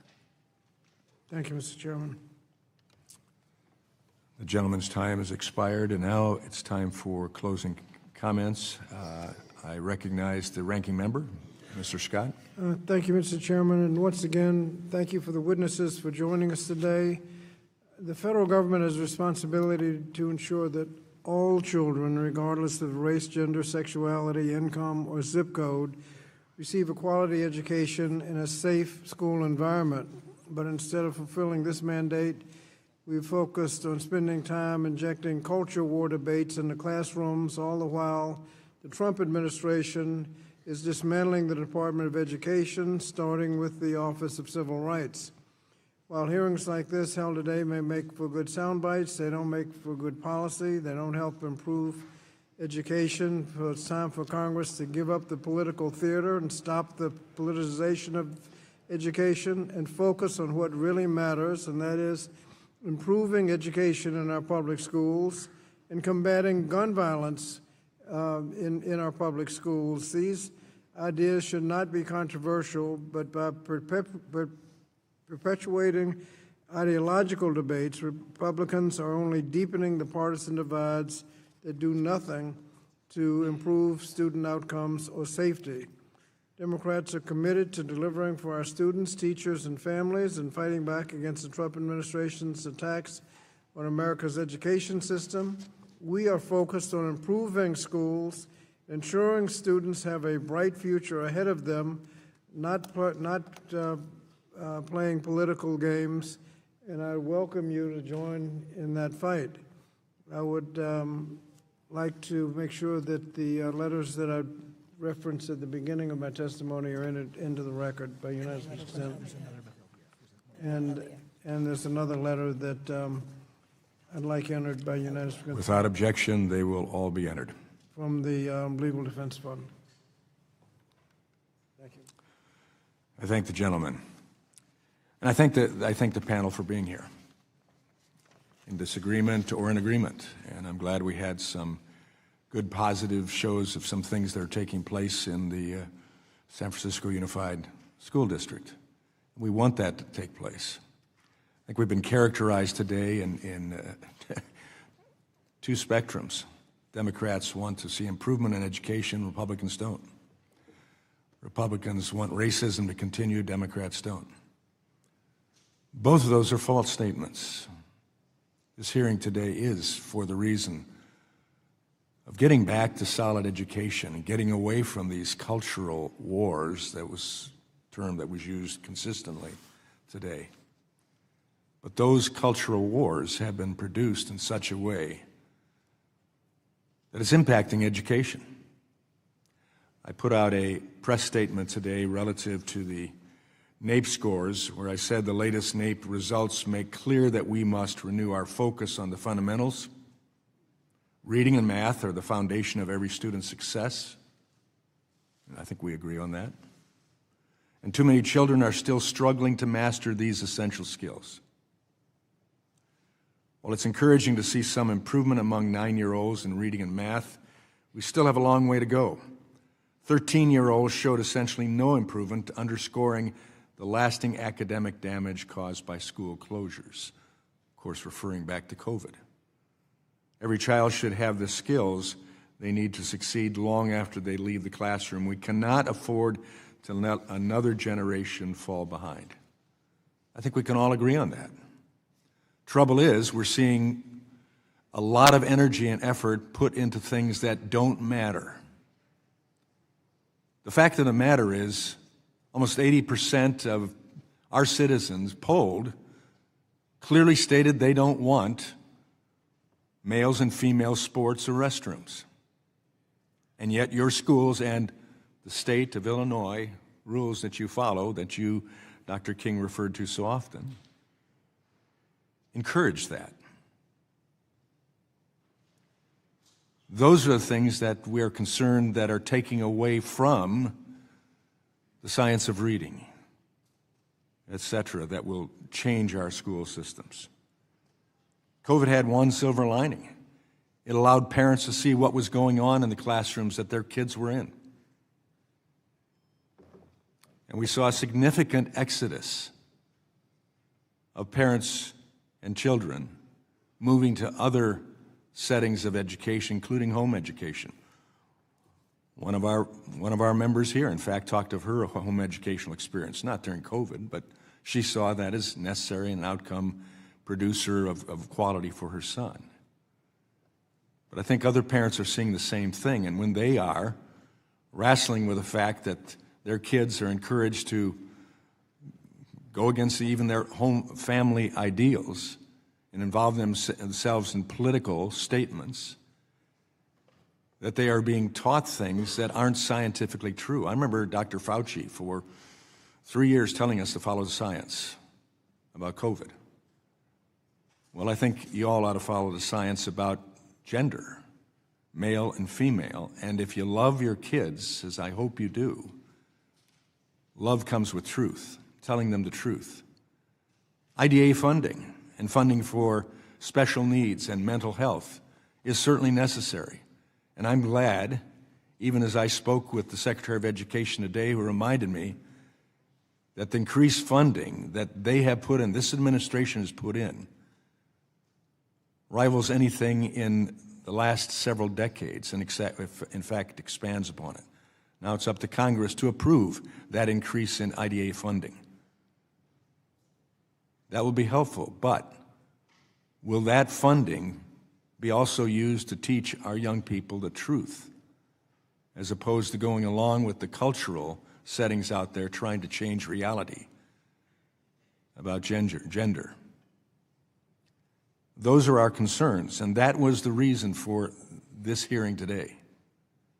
Yes, it was tough. And Dr. King, thank you for letting me know that we had to subpoena you to come. After trying all sorts of mechanisms and timelines and dates that for some reason or other never worked out, we had to subpoena you. So I'm glad you're here with the others who weren't subpoenaed. But we needed to have this discussion, because if we don't have this discussion, then it's the same old, same old. And the same old isn't producing the quality we need in education to stay ahead of the world and to be that beacon in the world that we need to be. We're are frustrated that segregation is most rampant in Democrat-governed cities. And yet they try to place it on us as being the sponsors of segregation. Not true. We're leading the universal choice opportunity to give choice in even those cities, including Chicago. The opportunity for kids to have a choice so they aren't in segregated situations, if that be what my Democrat colleagues say is true. We don't want that. We want people with diverse opportunities as well as diversity in the classrooms. This misinformation campaign that comes from my Democrat colleagues too often has to stop as well. So bottom line, this was an important hearing, an emotional hearing, of course, but this is part of education. And parents should not be as entities to be managed. If indeed what you said today is true, that parents are integral to the success of your educational experience, we'd like to see that. In school board meetings, in the media reports of what is going on in the lives of parents and their children who they've asked you to supplement education that they can't provide. That's what we want to see. So again, thank you for being here. And I trust that all those who watched today, all those who will hear reports, if reported fairly and accurately, will see for the first time an opportunity that this isn't hidden anymore, and education is going to be promoted. With that, and no other questions or issues to be dealt with, this committee is adjourned.